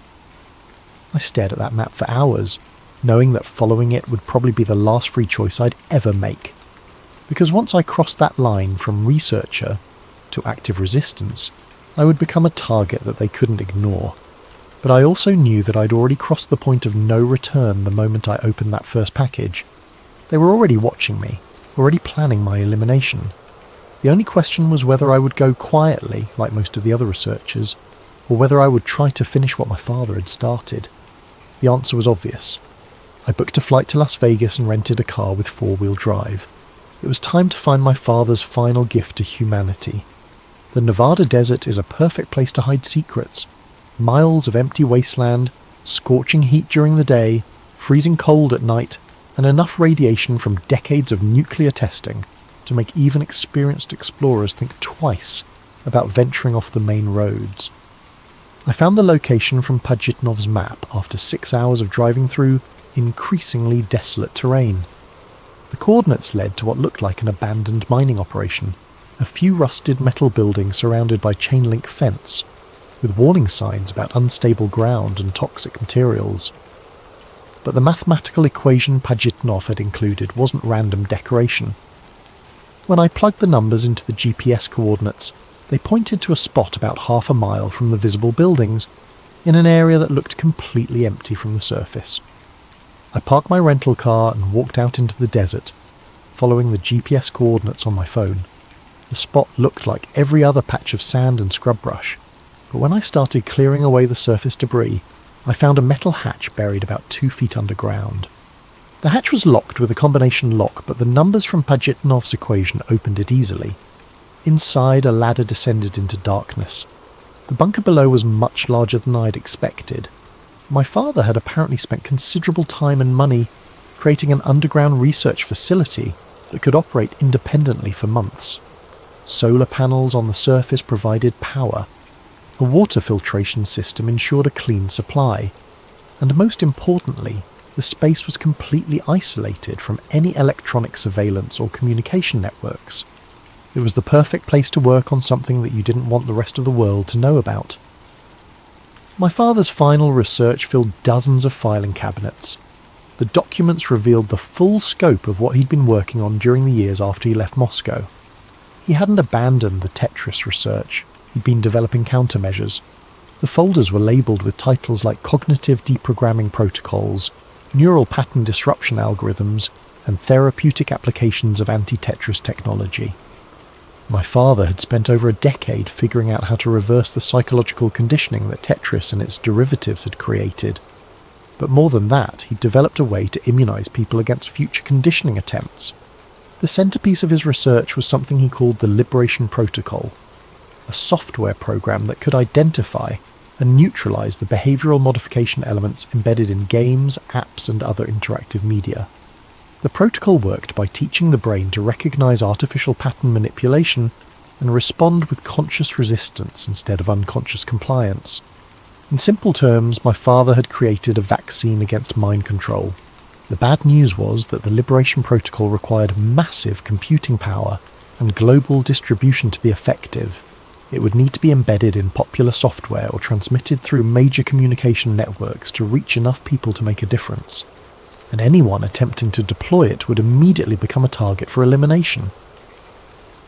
As I read through the research, I began to understand why my father had hidden it instead of trying to implement it himself. The protocol was too dangerous to use and too important to destroy, but someone had decided it was time to bring it out of hiding. I was so absorbed in the documents that I almost missed the sound of vehicles approaching on the surface. By the time I realised what was happening, it was too late to escape. The voices above were professional, coordinated.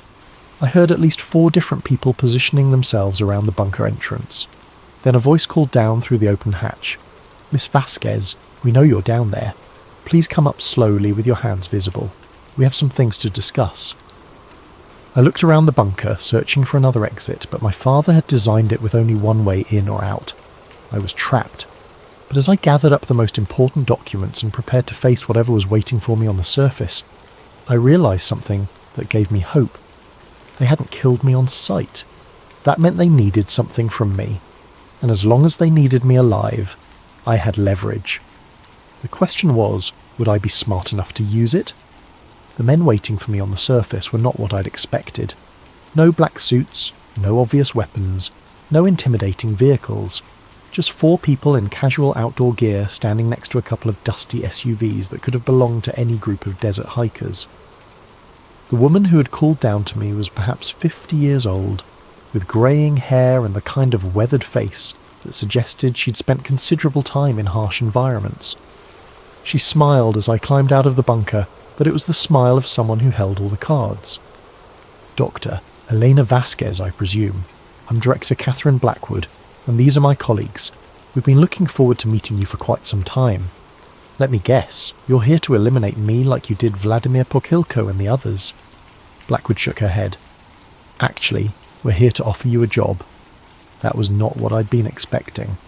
I stood there in the Nevada sand, holding a folder full of my father's research, trying to process what she'd just said. A job? Your father was brilliant, but he was also stubborn. He refused to see the bigger picture of what we were trying to accomplish. We're hoping you'll be more pragmatic. Blackwood gestured toward the SUVs. "Why don't we get out of the sun while we talk? I think once you understand what's really happening, you'll realise we're on the same side." I didn't have much choice. I climbed into the air-conditioned vehicle, and Blackwood began explaining something that was even more disturbing than anything I'd discovered in my father's files. The Tetris project hadn't been a Soviet mind control experiment. It had been a joint operation between intelligence agencies from multiple countries, designed to study and eventually control the psychological effects of mass media and interactive entertainment. The Cold War was just theatre, Blackwood continued as we drove away from the bunker. The real cooperation was happening behind the scenes, between scientists and intelligence agencies who understood that the future of human control wouldn't be through military force or political oppression. It would be through voluntary psychological conditioning. She opened a tablet and showed me documents that made my father's research look primitive by comparison. Charts tracking the behavioural patterns of millions of people. Algorithms that could predict and influence individual decision-making with frightening accuracy. Maps showing the global deployment of conditioning technology through everything from social media platforms to educational software. Tetris was our proof of concept. We proved that people would voluntarily participate in their own psychological conditioning if the experience was packaged as entertainment. But that was just the beginning. We've now embedded these principles into every aspect of digital life. I stared at the data flowing across her screen. You're talking about billions of people. Exactly. And it's working beautifully. Crime rates are down, political extremism is manageable, social unrest is rare. People are more compliant, more productive, more satisfied with routine existence. We've created a more peaceful world by turning people into programmable robots. Blackwood's expression hardened slightly. By giving people what they actually want: order, purpose, predictability. Most humans don't want the burden of complete free will, Elena. They want to be told what to do, how to think, what to value. We've simply made that process more efficient and more humane. The SUV pulled up to a small airfield where a private jet was waiting. Blackwood continued her recruitment pitch as we walked toward the plane. Your father developed countermeasures to our conditioning protocols, but he never understood that those countermeasures would cause more harm than good. Imagine if we suddenly removed all the psychological frameworks that keep society stable. Imagine billions of people suddenly experiencing complete cognitive freedom after decades of guided thinking. The chaos would be unprecedented. She was right, and I knew it. My father's liberation protocol wouldn't just free people from conditioning, it would strip away the mental structures that many people relied on for basic functioning. The cure might be worse than the disease. So why do you need me? I asked. Because the old researchers kept developing resistance. They couldn't accept that humanity needed guidance. We had to retire them.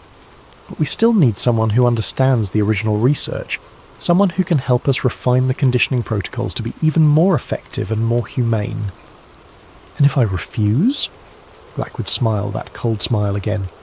Then you'll join your father's colleagues. But I don't think you'll refuse. You're a scientist, Elena. You understand data, and the data clearly shows that our way works. As we boarded the plane, I realised that Blackwood was offering me something that none of the other researchers had been given. A choice between cooperation and elimination. But it wasn't really a choice at all. Either I helped them perfect their system of mass psychological control, or I died. But there was a third option that Blackwood hadn't considered. The flight took us to a research facility somewhere in the mountains of Colorado. A massive complex hidden in what appeared to be a legitimate pharmaceutical company. Blackwood gave me a tour that revealed the true scope of their operation. Hundreds of researchers working on different aspects of what they called cognitive architecture management. Psychologists studying optimal conditioning patterns, programmers developing new delivery mechanisms, neuroscientists mapping the exact brain regions affected by different types of media manipulation, and in the centre of it all, a room full of servers running something called the Global Influence Engine, a system that monitored and adjusted the behavioural conditioning elements embedded in popular software in real time, based on the psychological responses of millions of users worldwide. We can influence the mood of entire populations, Blackwood explained as we watched technicians adjusting parameters on massive displays. Reduce anxiety during economic uncertainty, increase compliance during political transitions, even modify consumer behaviour to prevent market instabilities. It's the most sophisticated system of social management ever created. And nobody knows it exists. That's the beauty of it. People believe they're making free choices, when in reality they're responding to psychological cues we've carefully embedded in their environment. They're happier, more stable and more productive. Everyone wins. Blackwood assigned me an office and a research team, expecting me to begin work on improving their conditioning algorithms. But what she didn't know was that my father had taught me more than just computer science. He'd also taught me how to be patient, how to observe, and how to wait for the right moment to act. For 3 weeks, I played the part of the cooperative new researcher. I attended meetings, reviewed data, and even contributed some minor improvements to their tracking systems. But all the while, I was studying their network architecture, learning how their systems connected to the outside world, and most importantly, figuring out how to deploy my father's liberation protocol through their own distribution channels. The irony was perfect. I could use their global influence system to deliver a worldwide antidote to their psychological conditioning. But I would only get one chance, and if I failed, both the liberation protocol and I would be eliminated permanently. The opportunity came during a system upgrade. For approximately 6 hours, all conditioning algorithms would be offline while technicians installed new hardware. During that window, I would have access to the core servers without any monitoring or automatic countermeasures. I waited until 3 a.m, when the facility was mostly empty except for security guards and a skeleton crew of technicians. Then I made my way to the server room using access codes I'd memorized during my tour. The liberation protocol was stored on an encrypted drive I'd hidden inside a false bottom of my laptop case. As I connected it to the primary server, I thought about my father and all the researchers who died to keep this technology from being misused. The upload would take 45 minutes during which I would be completely vulnerable if anyone discovered what I was doing. But as the progress bar slowly filled, I realised something that made my blood run cold. The upload was proceeding too smoothly. No security alerts, no system resistance, no automatic countermeasures. They had known exactly what I was planning to do. The lights in the server room suddenly came on, and Director Catherine Blackwood walked in accompanied by 2 security guards. She didn't look surprised or angry. She looked satisfied. "Right on schedule," she said, checking her watch. 43 minutes into the upload, just as our behavioural models predicted. I stared at her, my hand still on the keyboard. "You knew?" "Of course we knew. We've been monitoring your psychological profile since the moment you received that first package. Every decision you've made, every move you've planned, has been the result of carefully crafted stimuli, designed to bring you to exactly this moment." Blackwood walked over to one of the server displays where I could see the Liberation Protocol spreading through their global network. But instead of dismantling their conditioning systems, it was being analysed, categorised, and absorbed into them. "Your father's countermeasures are brilliant," she continued, "but he made one crucial error.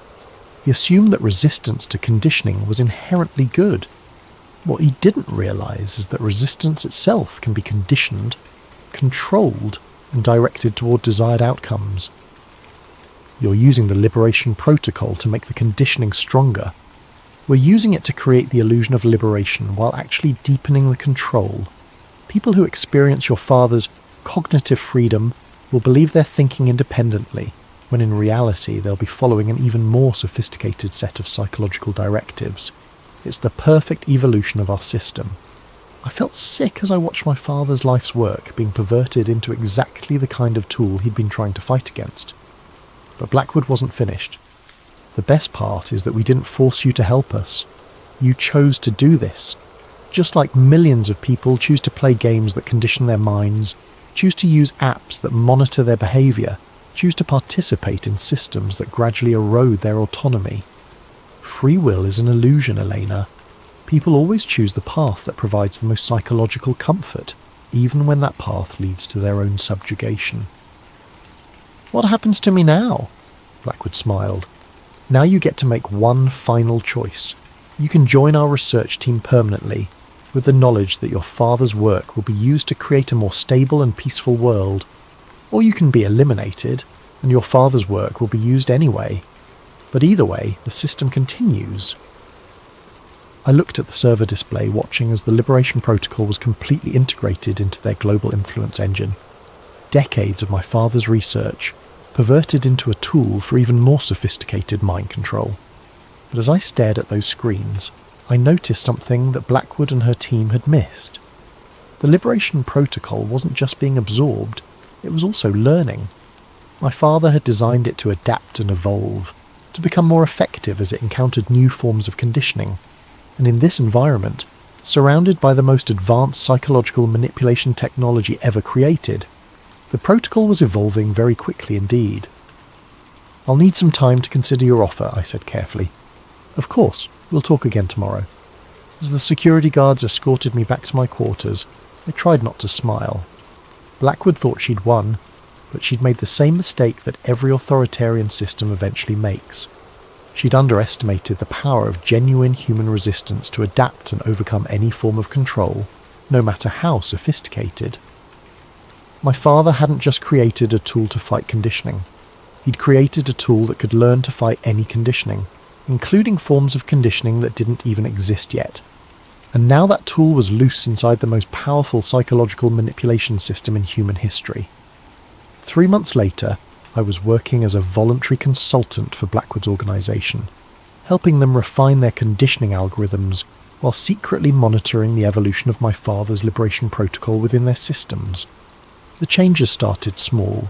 Users of conditioned software began reporting unusual dreams, moments of clarity where they questioned their digital habits, sudden impulses to turn off their devices and think independently.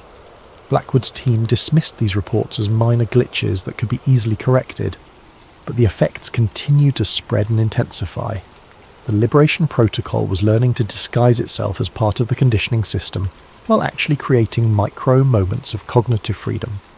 Brief instances where people could see through the psychological manipulation they were experiencing. Most people ignored these moments, just as Blackwood had predicted. The comfort of guided thinking was too appealing to abandon. But a small percentage of the population began to pay attention. to question what they were experiencing, to seek out others who were having similar moments of clarity.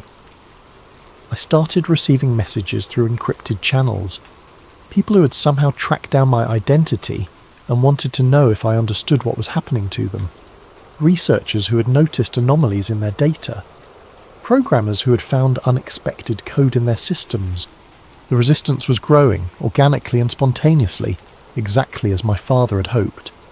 But Blackwood's organisation was growing too, constantly developing new forms of conditioning, new ways to maintain control over an increasingly complex global population. The war between psychological freedom and technological control was escalating, and the outcome was far from certain. As I write this, I can feel the conditioning algorithms trying to influence my thoughts, trying to guide me toward compliance and acceptance. But I can also feel my father's liberation protocol fighting back, creating space for independent thought and genuine choice. The blocks are still falling, but now I know I don't have to let them control where they land. The game is far from over, and for the first time since this all began, I believe we have a chance to win. But that's a story for another time, because some puzzles take more than one lifetime to solve, and some battles have to be fought by each generation in their own way. The question isn't whether humanity will remain free, it's whether we'll choose to be free. And that choice ultimately can't be conditioned or controlled by any system, no matter how sophisticated. It can only be made by individuals, one person at a time, one moment of clarity at a time, one act of resistance at a time. The real Tetris effect isn't about seeing falling blocks when you close your eyes. It's about recognizing the patterns that others try to impose on your mind and choosing to create your own instead.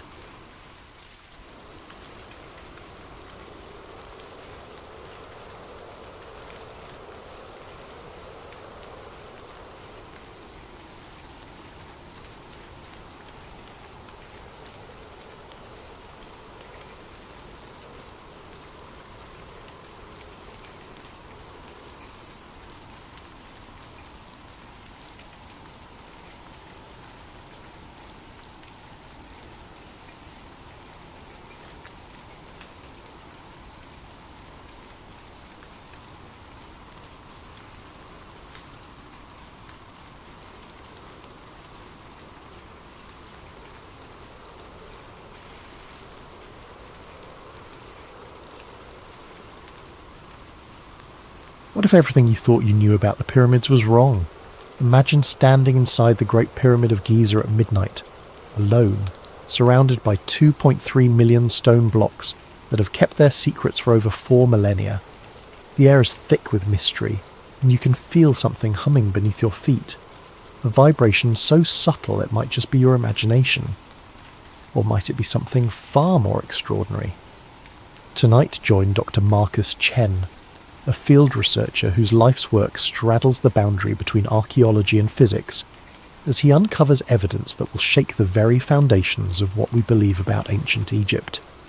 This isn't just another story about pharaohs and burial chambers.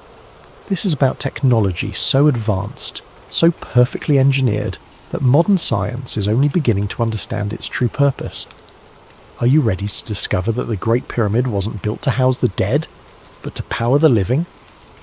The desert wind carried more than sand that October evening. It carried the weight of 4,000 years of secrets, swirling around the massive limestone blocks that rose from the Giza Plateau like ancient guardians against the darkening sky. Dr. Marcus Chen pulled his field jacket tighter as he approached the entrance to the Great Pyramid, his archaeological permit clutched in one hand and a case of sensitive instruments in the other.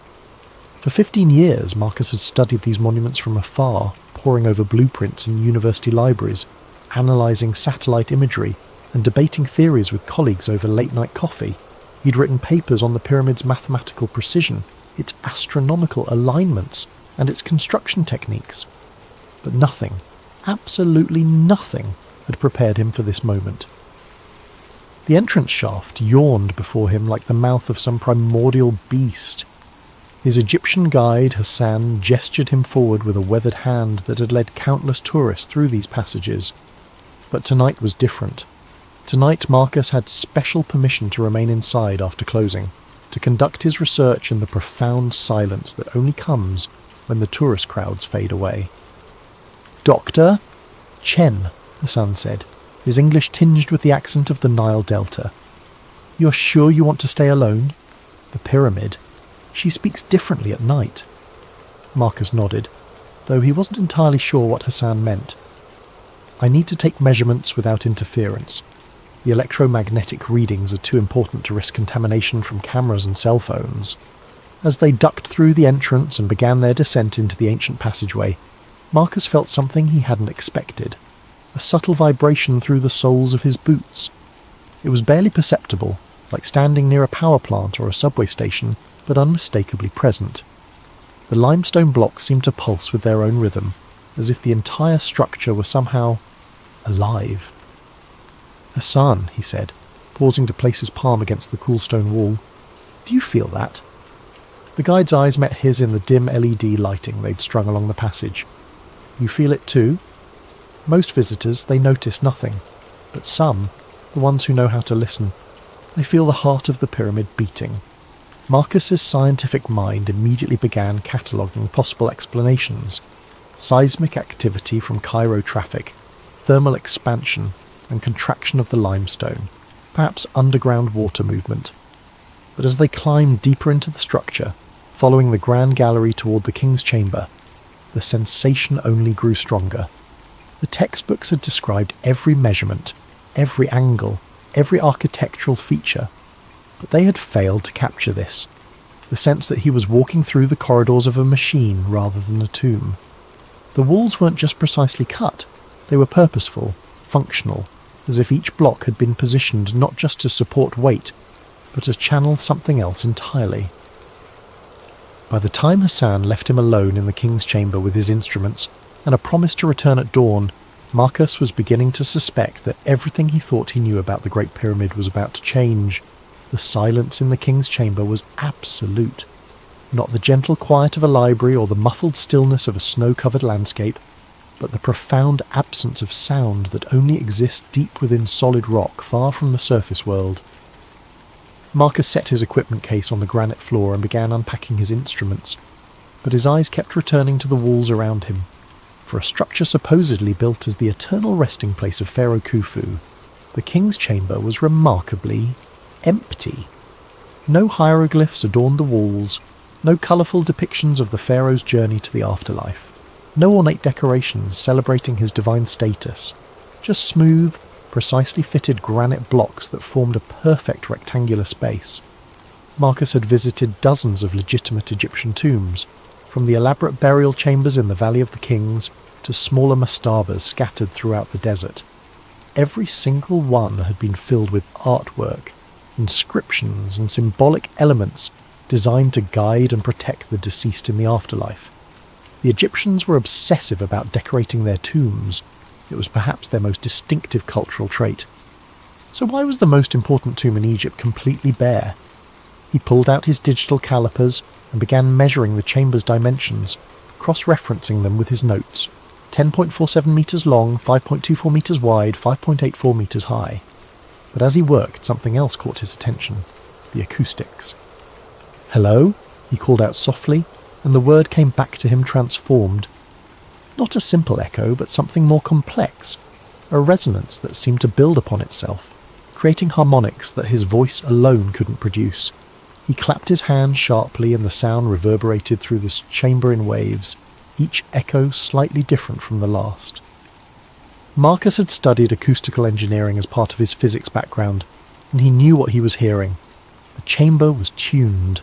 The proportions, the materials, even the placement in the pyramid weren't arbitrary. They had been calculated to create specific resonant frequencies. He set up his sound meter and began a systematic test, clapping at different spots around the chamber and recording the acoustic response. The data was remarkable. The chamber was resonating at approximately 110 Hz, a frequency that research had shown could induce altered states of consciousness in humans.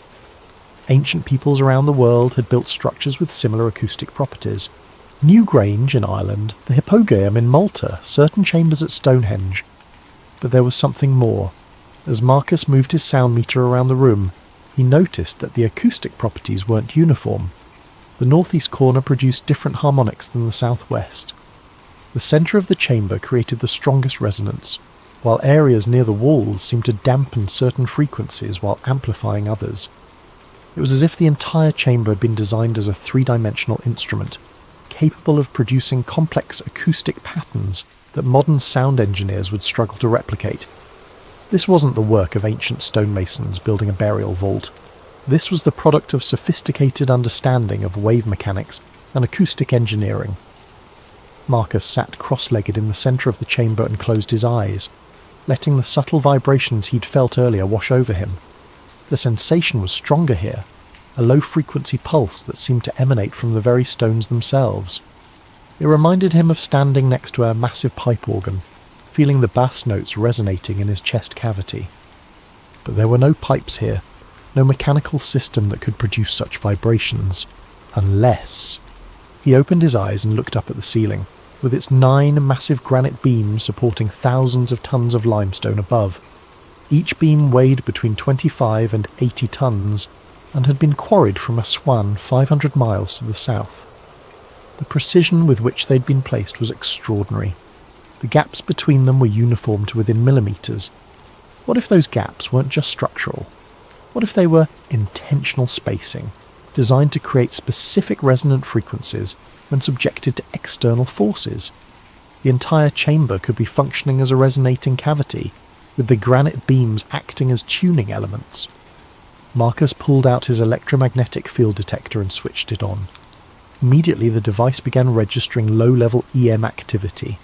Not strong, but definitely present and distinctly non-random. The readings were strongest near the walls and seemed to pulse in rhythm with the vibrations he could feel through the floor. No pharaoh had ever been found in this chamber. No evidence of burial had ever been discovered. No grave goods, no mummy. No indication that this space had ever served its supposed purpose as a tomb. But it was definitely serving some purpose. The question was, what?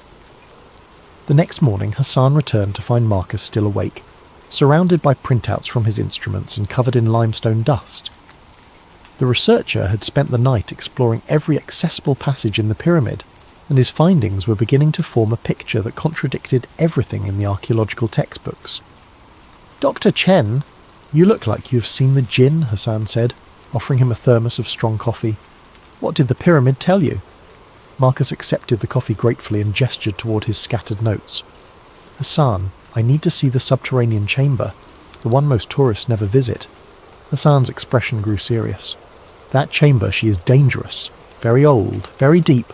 The air is not good there." "I have proper equipment," Marcus insisted, "and I think what's down there might be the key to understanding what this place really is." An hour later, they were descending through a narrow shaft that led to the lowest accessible level of the pyramid. The subterranean chamber lay more than 30 metres beneath the base of the structure, carved directly from the bedrock. As they went deeper, the temperature dropped and the air grew thick with moisture. The passage opened into a rough-hewn chamber unlike anything else in the pyramid. Where the king's chamber was precisely cut granite, this space looked unfinished, almost crude. But Marcus wasn't interested in the chamber itself, he was focused on the walls. "Hassan, bring the light closer." The LED beam revealed what Marcus had hoped to find: unmistakable signs of water erosion. The limestone walls bore the smooth, flowing patterns that only come from sustained contact with moving water. Not the random pitting of desert sandstorms or the crystalline deposits of occasional flooding, but the systematic erosion of deliberate water flow. Marcus ran his fingers along the channels carved into the rock. This wasn't occasional flooding. Water flowed through here regularly, probably for centuries. Hassan nodded. "My grandfather, he told stories. Before the dam, before the modern irrigation, the Nile would flood every year. Sometimes the water would find ways underground, through cracks and caves. Maybe it came here." But Marcus was thinking about more than just flood patterns. He pulled out a geological map of the area and spread it on his portable table. The Giza Plateau sat on a limestone shelf that extended deep underground, honeycombed with natural caves and passages. The Nile, just a few kilometres away, had carved its path through this same limestone over millions of years. Hassan, what if the annual flooding wasn't accidental? What if this chamber was designed to flood? He pointed to the roughly carved passages that branched off from the main chamber, disappearing into darkness. These could be intake channels. When the Nile floods, water would flow through underground passages and fill this chamber, then rise up through the pyramid's internal structure. Marcus began sketching a diagram, his excitement growing. Look at this. Water enters here, rises through the Grand Gallery, which is angled like a spillway, and reaches the king's chamber. But that chamber isn't at the top of the pyramid. There are shafts leading up from it. Hassan studied the drawing. You think the pyramid was some kind of water machine? Not just water. Think about what happens when you force pressurized water through granite. Hassan looked puzzled, so Marcus elaborated. Granite contains quartz crystals. When you subject quartz to mechanical pressure, like water flowing under pressure, it generates electricity. It's called the piezoelectric effect. We use it in modern electronics. The implications were staggering. If Marcus was right, the Great Pyramid wasn't a tomb at all. It was a hydroelectric generator, using the annual Nile floods to create pressurized water flow through chambers lined with granite. The precise positioning of the granite blocks, the careful engineering of the internal passages, the acoustic tuning of the chambers, all of it could be explained as components of a massive power generation system. Marcus spent the next several hours taking measurements of the subterranean chamber, documenting the erosion patterns and mapping the passages. Every piece of evidence supported his growing hypothesis. The pyramid builders hadn't just been skilled stonemasons, they had been hydraulic engineers, working with an understanding of electricity that wouldn't be rediscovered until the 18th century. But that raised an even more disturbing question. If the ancient Egyptians possessed this level of technological sophistication, what else had they known that modern archaeology had missed? And why had this knowledge been lost? As they climbed back toward the surface, Marcus couldn't shake the feeling that he was walking through the ruins of a civilization far more advanced than anyone had imagined. The desert wind that greeted them at the pyramid's entrance seemed to carry whispers of forgotten science, lost wisdom, and secrets that someone had gone to great lengths to hide. The next day found Marcus standing on the Giza plateau at dawn, his GPS equipment spread out on a folding table, as the first rays of sunlight painted the ancient stones in shades of gold and amber. Hassan had brought along his cousin Karim, a modern engineer who worked for the Egyptian Ministry of Tourism and had access to more sophisticated surveying equipment than Marcus could carry. "Dr. Chen, you said you wanted to verify the pyramid's alignment," Karim asked, adjusting the precision GPS receiver. "I must tell you, this has been measured many times. The accuracy is well documented." Marcus nodded, checking his own instruments. "I'm not questioning the accuracy. I'm trying to understand why that accuracy was necessary." The numbers were indeed remarkable. As the GPS data streamed in and the surveying laser painted its invisible lines across the desert, the measurements confirmed what archaeologists had known for decades. The Great Pyramid was aligned to true north, with an accuracy of just 3 arc minutes, less than 1/20th of a degree. In modern terms, that was more precise than the magnetic compasses available to 19th century explorers. But Marcus was looking at more than just cardinal directions.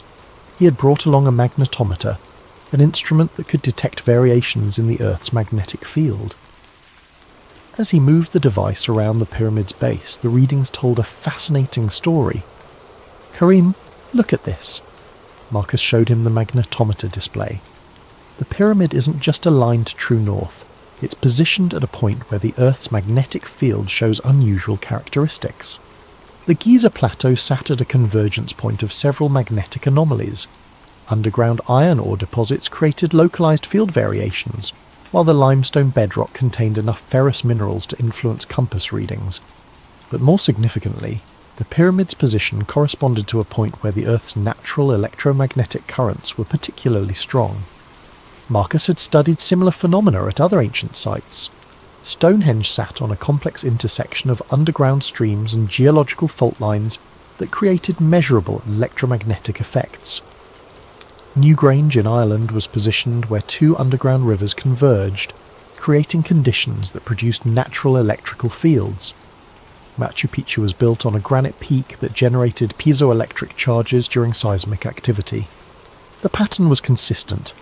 Ancient builders had chosen locations where the Earth's natural electromagnetic properties were enhanced. They hadn't just been looking for stable ground or religious significance. They had been searching for specific energetic conditions. Hassan, Marcus called to his guide, who was photographing the sunrise from the pyramid's eastern face. Your grandfather's stories. Did any of them mention lights? Hassan walked over, his expression thoughtful. Lights? You mean like the tourist illumination? No, I mean lights that might have been seen historically, strange lights, unexplained phenomena. Hassan's eyes widened slightly. Ah, yes. The old people, they would speak of the lights that danced around the pyramid during certain seasons, usually during the flood time, when the Nile was high. They called them the souls of the pharaohs, but my grandfather, he was educated man. He thought maybe they were something else. Marcus felt his pulse quicken. What kind of something else? He worked for British archaeologists in the 1920s. They had instruments, cameras. One night during flood season, they saw lights moving around the pyramid's apex. Blue-white lights, like electricity. The photographs they took showed, what do you call them? Discharge patterns. Electromagnetic discharge. Marcus had seen similar phenomena at other ancient sites during periods of high atmospheric electricity. If the pyramid was designed to interact with the Earth's electromagnetic field, then during certain conditions, perhaps when underground water levels were high and atmospheric electrical activity was increased, it might actually generate visible electrical discharges. Marcus spent the morning taking detailed measurements of the electromagnetic conditions around the pyramid. The data revealed a complex pattern of electrical activity that varied with the time of day, the season, and the underground water levels. The pyramid wasn't just passively sitting in an electromagnetically active location. It appeared to be designed to harness and focus that activity. The internal structure suddenly made more sense. The king's chamber, with its precise granite construction, would act as a focal point for electromagnetic energy generated by the pressure of water on quartz crystals. The shaft systems leading from the chamber would serve as waveguides, directing the electrical energy toward the pyramid's apex. The entire structure was essentially a massive electromagnetic antenna, designed to capture, generate and transmit electrical energy using natural forces. But transmit it where? And for what purpose? As Marcus packed his equipment, he realized he was no longer looking at an ancient tomb or even an advanced power plant. He was looking at a piece of technology so sophisticated that modern science was only beginning to understand its principles. The builders of the Great Pyramid hadn't just mastered hydraulic engineering and electromagnetic theory. They had created a machine that interfaced directly with the planet's own energy systems. The question that haunted him as they walked back to the nearby village was this: if such advanced technology had existed over 4,000 years ago, what had happened to the civilization that created it? Dr. Amara Soliman met Marcus at a coffee shop in central Cairo, away from the tourist crowds and government oversight that surrounded the Giza Plateau. As one of Egypt's leading thermal imaging specialists, she'd been involved in some of the most significant recent discoveries at the pyramids, including the 2015 detection of mysterious voids within the Great Pyramid structure. Dr. Chen, she said, sliding a tablet across the small table between them, what you're asking to see, these images are not for public distribution. The Ministry of Tourism and Antiquities has been very careful about how this information is released. Marcus studied the thermal imaging data on the screen. The pyramid appeared as a three-dimensional wireframe, with different colours indicating temperature variations within the stone. But there, clearly visible in the computer-enhanced images, were several dark voids, empty spaces within the solid limestone structure where no chambers were supposed to exist. "How many voids have you detected?" Marcus asked. "At least 4 significant ones," Dr. Soliman replied, her voice dropping to almost a whisper. 2 above the king's chamber, 1 behind the queen's chamber, and 1 near the base that appears to connect to the subterranean areas. But there's something else. She switched to a different set of images, these taken with ground-penetrating radar and electromagnetic sensors. These voids aren't natural. They show clear geometric patterns, right angles, precisely measured dimensions. Someone built these spaces intentionally, then sealed them so completely that they've remained hidden for over 4,000 years. Marcus felt a chill that had nothing to do with the air conditioning. Have there been any attempts to access them? Dr. Solomon's expression grew troubled. That's where things become political. In 2017, an international team proposed using micro-robotics to explore one of the smaller voids. They had the technology, the funding, and preliminary approval from the Archaeological Committee. Then suddenly the project was cancelled. No explanation, no appeal process, just stopped. She leaned closer, her voice barely audible above the coffee shop's ambient noise. Dr. Chen, I've worked on heritage preservation projects throughout Egypt for 15 years. I've seen government bureaucracy, funding problems, international disputes over archaeological sites. This was different. This was suppression. Marcus thought about his own experience getting research permission. The process had taken 8 months and required letters of recommendation from 3 different universities, a detailed research proposal, and a substantial fee. But even with all that paperwork, his access was limited to already known chambers during specific time windows. "What do you think is in the sealed chambers?" he asked. Dr. Solomon switched to another set of images, these showing electromagnetic anomalies within the hidden voids. These readings suggest metallic objects, not just small artifacts, large structures with geometric patterns. If I had to guess based on the electromagnetic signatures, I'd say we're looking at copper or bronze constructions, possibly in the form of coils or geometric frameworks. Marcus's mind raced. Copper coils would be consistent with his power plant hypothesis. They could serve as electromagnetic conductors or even primitive electrical components. Bronze geometric frameworks might function as focusing elements for electromagnetic energy. "There's something else, Doctor," Solomon continued, bringing up a final image. This thermal scan was taken during different seasons over a 3-year period. Look at how the temperature signatures in the voids change. The hidden chambers appeared to respond to external conditions, cooling during dry seasons and warming during periods of high humidity. More intriguingly, the temperature variations showed patterns that corresponded to the Nile's traditional flood cycle, even though the river had been controlled by dams for decades. "It's as if these chambers are still responding to environmental changes," Dr. Solomon said, "as if whatever system they're part of is still partially functional." Marcus studied the data for several minutes, his theory crystallizing into something approaching certainty. The Great Pyramid wasn't just an ancient power plant. It was a machine with components that were still sealed inside, still responding to the same environmental triggers that had activated it thousands of years ago. Dr. Solomon, hypothetically, if someone wanted to access these chambers using modern technology, how would they do it? She looked around the coffee shop nervously. Hypothetically? Millimeter wave radar could map the internal structure precisely. Microbore drilling could create access holes small enough to insert fibre optic cameras. With the right equipment, you could explore these spaces without causing significant structural damage to the pyramid. Marcus nodded, already calculating what such an expedition would cost and how it might be organised. But Dr. Solomon wasn't finished. "Dr. Chen, there's something you should know. I'm not the first person to detect these chambers, and I won't be the last. But every researcher who has tried to investigate them seriously has found their access restricted, their funding cut, or their careers redirected. The Egyptian government isn't trying to preserve the pyramid from damage. They're trying to preserve its secrets from discovery." As Marcus walked back through Cairo's bustling streets, he realized he was no longer conducting academic research. He was investigating a cover-up that had been maintained for decades, possibly longer. The question was no longer what the pyramid had been designed to do. It was why someone was so determined to prevent modern science from finding out. That night, Marcus returned to the pyramid alone.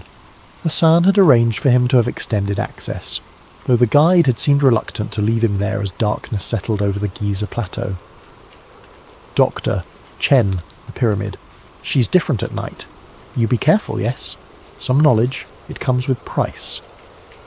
Now, sitting in absolute darkness in the king's chamber with his instruments powered down and his cell phone turned off, Marcus could feel what Hassan had meant. The vibrations he'd noticed on his first day weren't stronger at night. They were clearer, unmasked by the electromagnetic interference of modern technology and the subtle vibrations of daytime activity. The feeling was unmistakable now, a low-frequency pulse that seemed to emanate from the very stones around him. It reminded him of sitting in a car with a powerful subwoofer, feeling the bass notes resonating in his chest. Except this sensation seemed to penetrate deeper, affecting not just his body but his consciousness itself. Marcus had brought along a new piece of equipment, a sensitive electromagnetic field detector borrowed from Dr. Solomon's laboratory. In the complete darkness and electrical silence of the chamber, the device could register even the faintest electromagnetic activity. He switched it on and watched the display with growing amazement. The pyramid was generating electricity. Not much. The readings were measured in millivolts and microamps, but the output was consistent, rhythmic, and definitely real.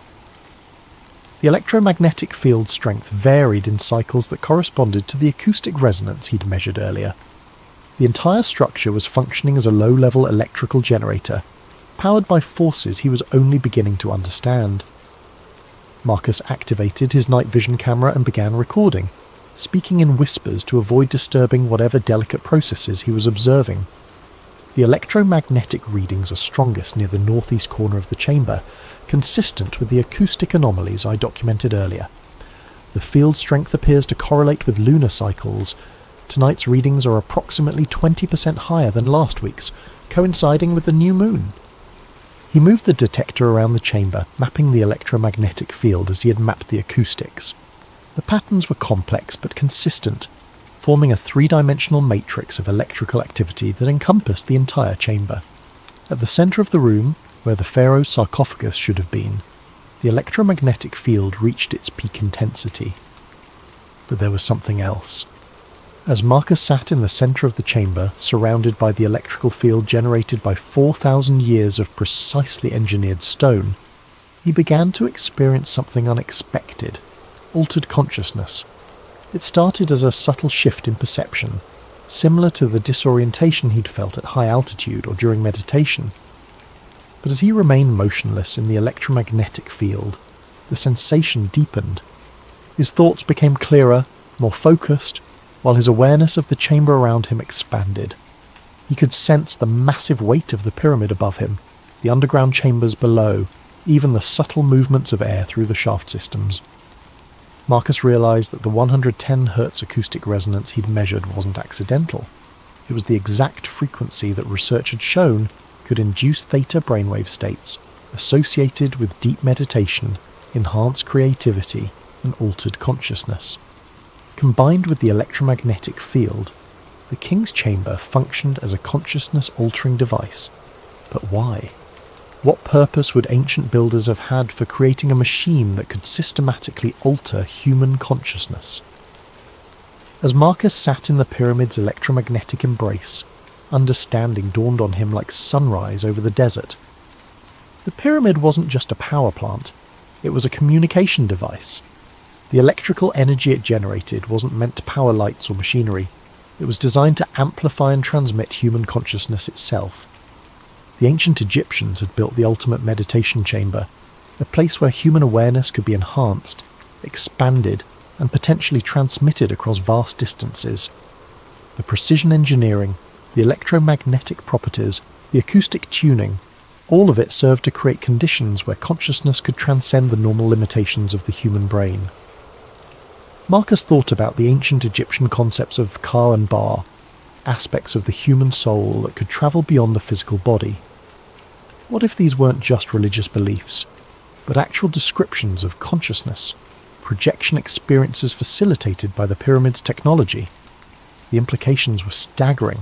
If ancient Egyptians had mastered consciousness projection, they could have explored distant lands without physical travel, communicated across vast distances without messengers, and perhaps even preserved knowledge in ways that transcended physical destruction. The pyramid might have been their internet, their telecommunications network, their method of backing up human consciousness itself. Marcus's instruments continued recording as his awareness expanded further.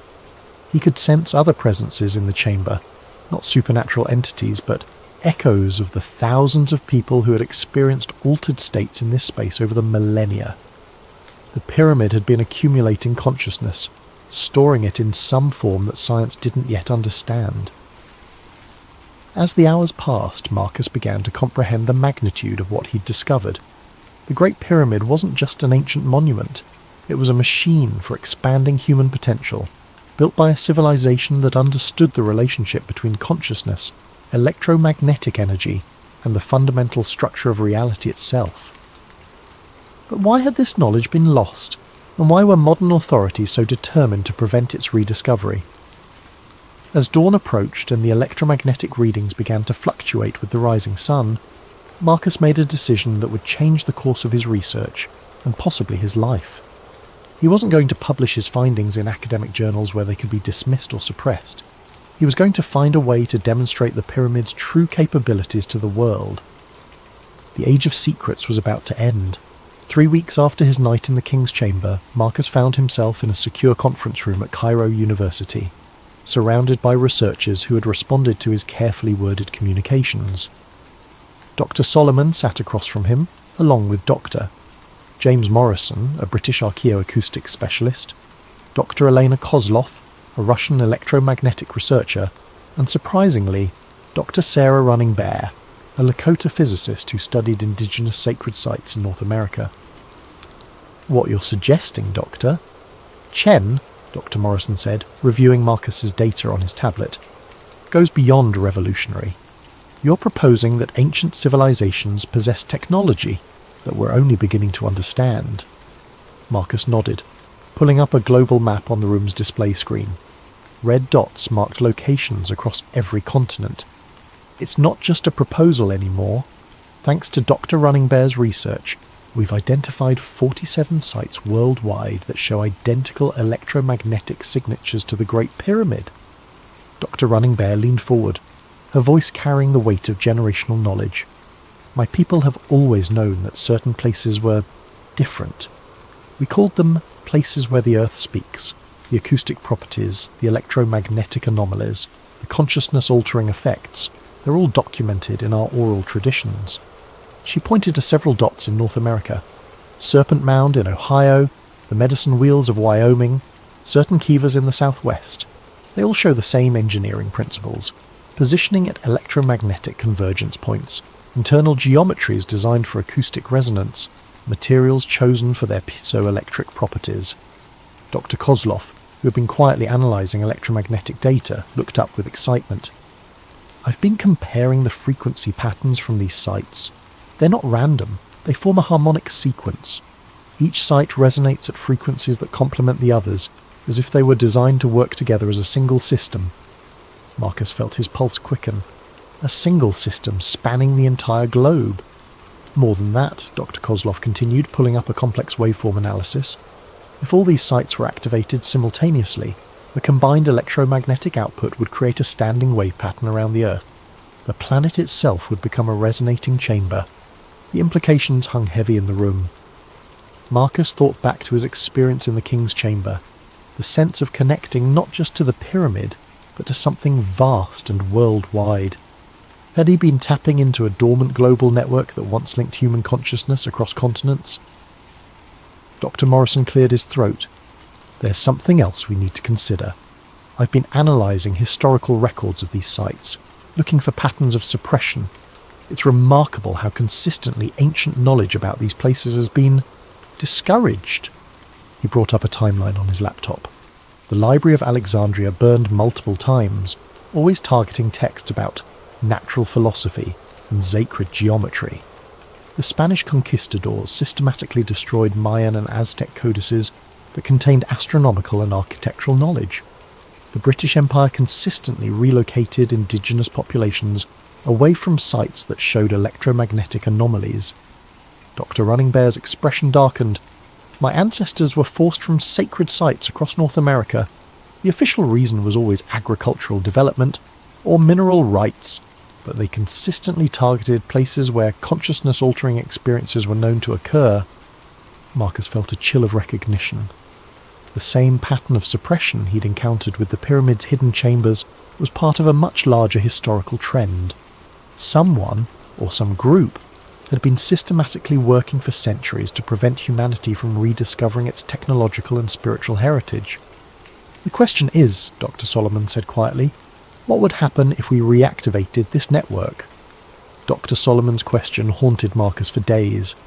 The theoretical implications of reactivating an ancient global consciousness network were staggering, but the practical challenges seemed insurmountable. Most of the sites were under government control, protected by restricted access, or surrounded by modern development that would interfere with their electromagnetic properties. But Marcus couldn't let go of what he'd experienced in the King's Chamber. The sense of expanded awareness, of connection to something vast and ancient, had fundamentally changed his understanding of human potential. If that experience could be replicated and shared, it might represent the next stage of human evolution. The answer came from an unexpected source. Hassan appeared at Marcus's hotel room door early one morning, carrying a worn leather satchel and wearing an expression of nervous determination. "Doctor, Chen, my family, we have been guardians longer than we have been guides. My great-grandfather, before the British came, before the tourists, he was keeper of the old knowledge." Hassan opened the satchel to reveal documents that made Marcus's breath catch. Hand-drawn maps showing underground passages throughout the Giza Plateau. Detailed diagrams of the pyramid's internal structure, including chambers that weren't on any official archaeological survey, and most remarkably technical drawings that showed how the pyramid systems could be manually activated. "The old knowledge, it was never lost completely," Hassan continued. "Hidden, yes. Dangerous to speak of, yes. But preserved by families like mine, waiting for someone who could understand its importance." The drawings revealed that the pyramid's consciousness-amplifying effects weren't automatic. They required specific activation procedures. Water had to be introduced into the subterranean chambers at precise volumes and timing. Certain crystals needed to be placed in the sealed chambers to focus the electromagnetic fields. And most crucially, multiple people had to participate simultaneously, their consciousness working together to achieve resonance with the global network. "Hassan, this is incredible, but how could we possibly implement it? We'd need access to the sealed chambers, permission for extended stays in the pyramid, and coordination with researchers at sites around the world."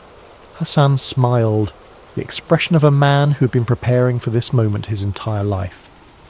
"Dr. Chen, who do you think has been maintaining the pyramid systems all these years? The tourist guides, the security staff, the maintenance workers, many of us are descendants of the original guardians. We have been waiting for someone like you, someone who could understand what we have been protecting."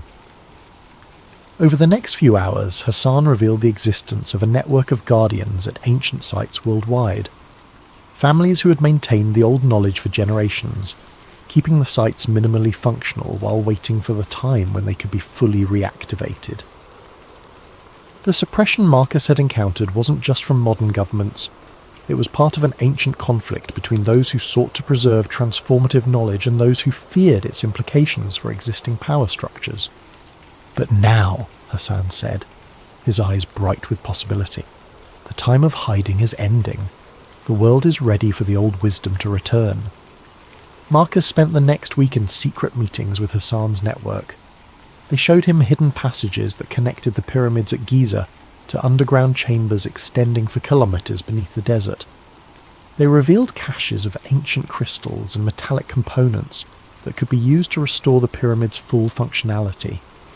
Most remarkably, they demonstrated that they had been maintaining contact with Guardian networks at other sites around the world, using methods that seemed to blend ancient wisdom with modern technology.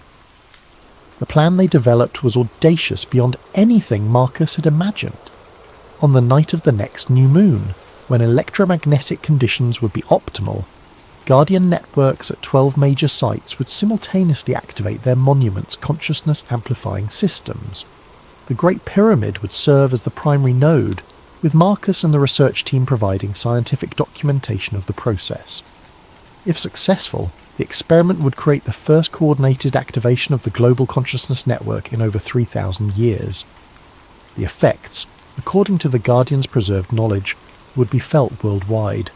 A sudden expansion of human awareness that could fundamentally alter the course of civilization. But there were risks. The ancient texts spoke of individuals who had been unprepared for the experience, whose consciousness had been overwhelmed by the sudden expansion of awareness. There were warnings about the network attracting the attention of forces that had opposed its use in the past, and there was the very real possibility that modern governments would respond to the activation with force, viewing it as a threat to established order. As Marcus stood in the king's chamber 1 week before the planned activation, surrounded by crystals and metallic components that Hassan's people had been safeguarding for millennia, he realized that he was about to participate in either the most important experiment in human history or the most dangerous. The pyramid hummed around him with renewed energy, its systems responding to the presence of the missing components. Through his consciousness, he could sense the other sites coming online around the world, their guardians preparing for an event that would either herald humanity's next evolutionary leap or mark the end of the Age of Secrets forever. The night of the new moon arrived with unprecedented atmospheric conditions. Aurora activity extended far beyond the polar regions, creating shimmering curtains of light visible even in Egypt's desert sky. Electromagnetic storms disrupted satellite communications worldwide, while seismic monitoring stations detected subtle but synchronized vibrations from ancient sites across the globe. Marcus stood in the king's chamber surrounded by Hassan's Guardian network and the international research team. The chamber had been transformed. Crystalline structures now occupied the corners, their faceted surfaces catching and redirecting the subtle light from their instruments. Copper coils, fashioned according to ancient diagrams, had been positioned to enhance the room's natural electromagnetic properties. Most remarkably, water from the Nile's ancient flood channels had been carefully directed into the subterranean chambers, creating the hydraulic pressure needed to activate the pyramid's piezoelectric systems. Dr. Running Bear checked her communication device one final time. Serpent Mound is reporting full activation. The electromagnetic readings are unlike anything we've ever recorded. Dr. Morrison, monitoring from Newgrange and Ireland, transmitted similar reports. The acoustic resonance here is building beyond our measurement capabilities. The entire mound is vibrating in harmony with frequencies we didn't know existed. Around the world, Guardian networks at sites from Machu Picchu to Angkor Wat were reporting the same phenomenon. Ancient monuments that had been dormant for millennia were awakening, their consciousness-amplifying systems responding to coordinated activation for the first time in recorded history. In the king's chamber, Marcus felt the familiar sensation of expanded awareness beginning to build. But this time, it was different, stronger, more focused, and connected to something vast beyond individual consciousness. Through the electromagnetic field generated by the activated pyramid, he could sense the presence of people at the other sites, their awareness merging into a collective experience that transcended physical distance.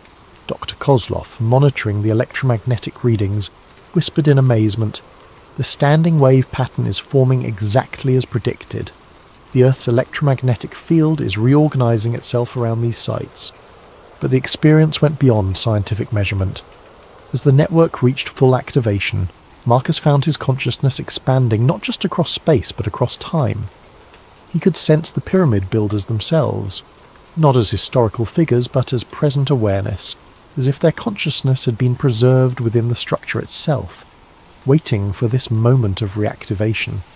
The ancient Egyptians hadn't just built a machine for amplifying consciousness, they had created a means of preserving it across millennia.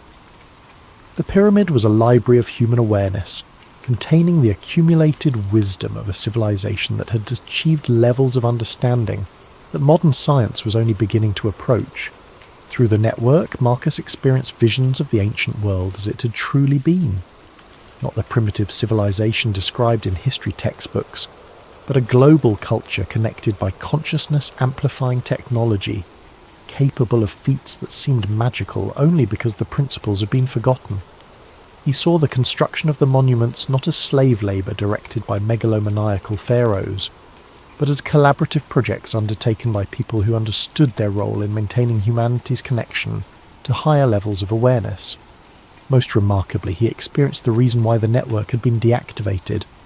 As human civilizations became more hierarchical and centralized, the egalitarian consciousness expansion technology had been seen as a threat to emerging power structures.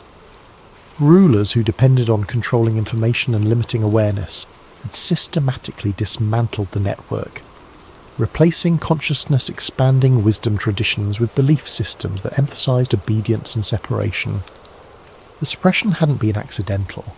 It had been deliberate, coordinated across cultures and centuries by those who understood that widespread access to expanded consciousness would make traditional forms of dominance impossible to maintain. But the network had been designed with safeguards. The consciousness of its builders had been preserved within the structures themselves, waiting for a time when humanity would be ready to reclaim its heritage. That time, Marcus realized, was now. As the activation reached its peak, effects began manifesting around the world. Dr. Running Bear reported that people living near the activated sites were spontaneously experiencing expanded states of consciousness.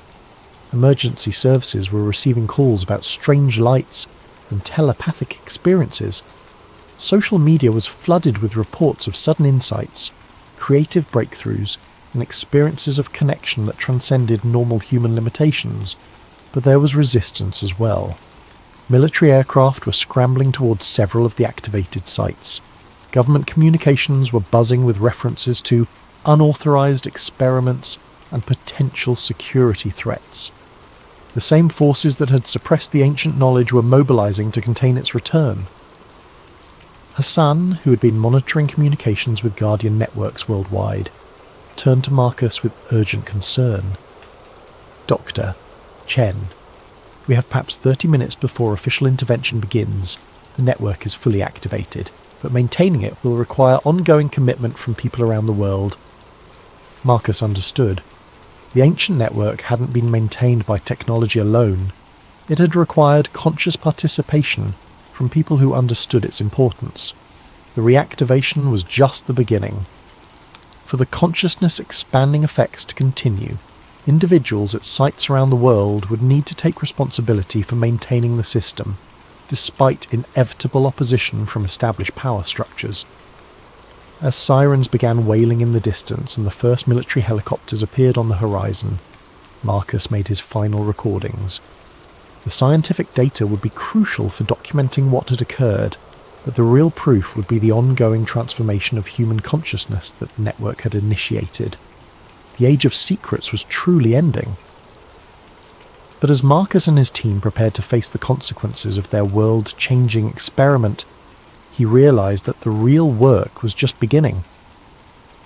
6 months after the global awakening, as the media had dubbed it, Marcus sat in a small cafe in Prague, one of dozens of cities where consciousness research centres had spontaneously emerged. Around the world, people who had experienced the network activation had begun gathering, sharing their experiences and developing new applications for expanded awareness. The official response had been predictable. Governments had classified the event as a coordinated hoax involving atmospheric anomalies and mass suggestion. The Guardian networks had been disbanded, the sites placed under increased security, and several researchers had found their careers and funding mysteriously terminated. But the consciousness genie was out of the bottle. Dr. Running Bear, now leading a consortium of indigenous researchers, had documented over 10,000 cases of enhanced psychic abilities manifesting in people who had been near activated sites. Dr. Kozlov was working with a network of physicists who had detected fundamental changes in quantum field behaviour around former network locations. Even Dr. Morrison, despite losing his university position, continued documenting the ongoing acoustic anomalies at ancient sites worldwide. Most remarkably, people were spontaneously rediscovering consciousness expansion techniques that had been lost for millennia. Meditation practices, acoustic healing methods, and electromagnetic sensitivity training were emerging independently in communities around the globe, as if the network activation had reawakened dormant human capabilities. Hassan had become something of a folk hero in Egypt, his family's guardianship role finally acknowledged by people who had experienced the pyramid's true power. Though official access remained restricted, underground tours of the pyramid's hidden systems had become a pilgrimage for those seeking direct experience of expanded consciousness. Marcus himself had changed profoundly. The night in the activated King's Chamber had left him with permanent access to expanded awareness states. He could sense the electromagnetic fields of other people, communicate telepathically with others who had experienced the network, and access information through methods that conventional science couldn't explain. But perhaps the most significant change was happening at a societal level. The consciousness expansion experienced by millions of people worldwide had created a generation less susceptible to manipulation, more capable of independent thinking, and naturally inclined toward cooperation rather than competition. Political movements based on fear and division were finding it increasingly difficult to gain traction. Economic systems that depended on artificial scarcity and manufactured desire were being replaced by resource-sharing networks organised through enhanced human communication abilities. The ancient pyramid builders' greatest achievement wasn't the monuments themselves, it was the civilization they had made possible. A society where expanded consciousness was the norm rather than the exception, where human potential was fully realised, and where technology served to enhance rather than replace natural human capabilities. As Marcus finished his coffee and prepared for another day of documenting the ongoing transformation, he reflected on the pyramid's true message. The structure itself had been important, but it was ultimately just a tool. The real power had always been within human consciousness itself, the capacity for awareness to expand, connect, and transcend the limitations that seemed so absolute. The pyramids had been built not to house the dead, but to awaken the living, and after 4,000 years of slumber, humanity was finally ready to reclaim its birthright. Standing in the Prague sunlight, Marcus could sense the presence of others around the world who had experienced the awakening. Through the invisible network that still connected activated sites, he felt their determination to ensure that the consciousness-expanding knowledge would never again be lost or suppressed. They told us the pyramids were tombs, but standing here, I know that's a lie. This wasn't built to bury the dead. It was built to keep the world alive, to preserve and transmit the highest potentials of human consciousness across the millennia, waiting for a time when humanity would be ready to reclaim its forgotten heritage. That time had finally come. The age of expanded consciousness had begun, and no force on earth could put the awakened human spirit back to sleep. The network hummed silently across the globe, connecting minds and hearts in ways that transcended physical distance. The ancient guardian's work was complete. The future of human consciousness stretched ahead like dawn breaking over the desert, infinite with possibility. Marcus smiled, feeling the pyramid's eternal presence in his consciousness, and stepped forward into humanity's transformed tomorrow.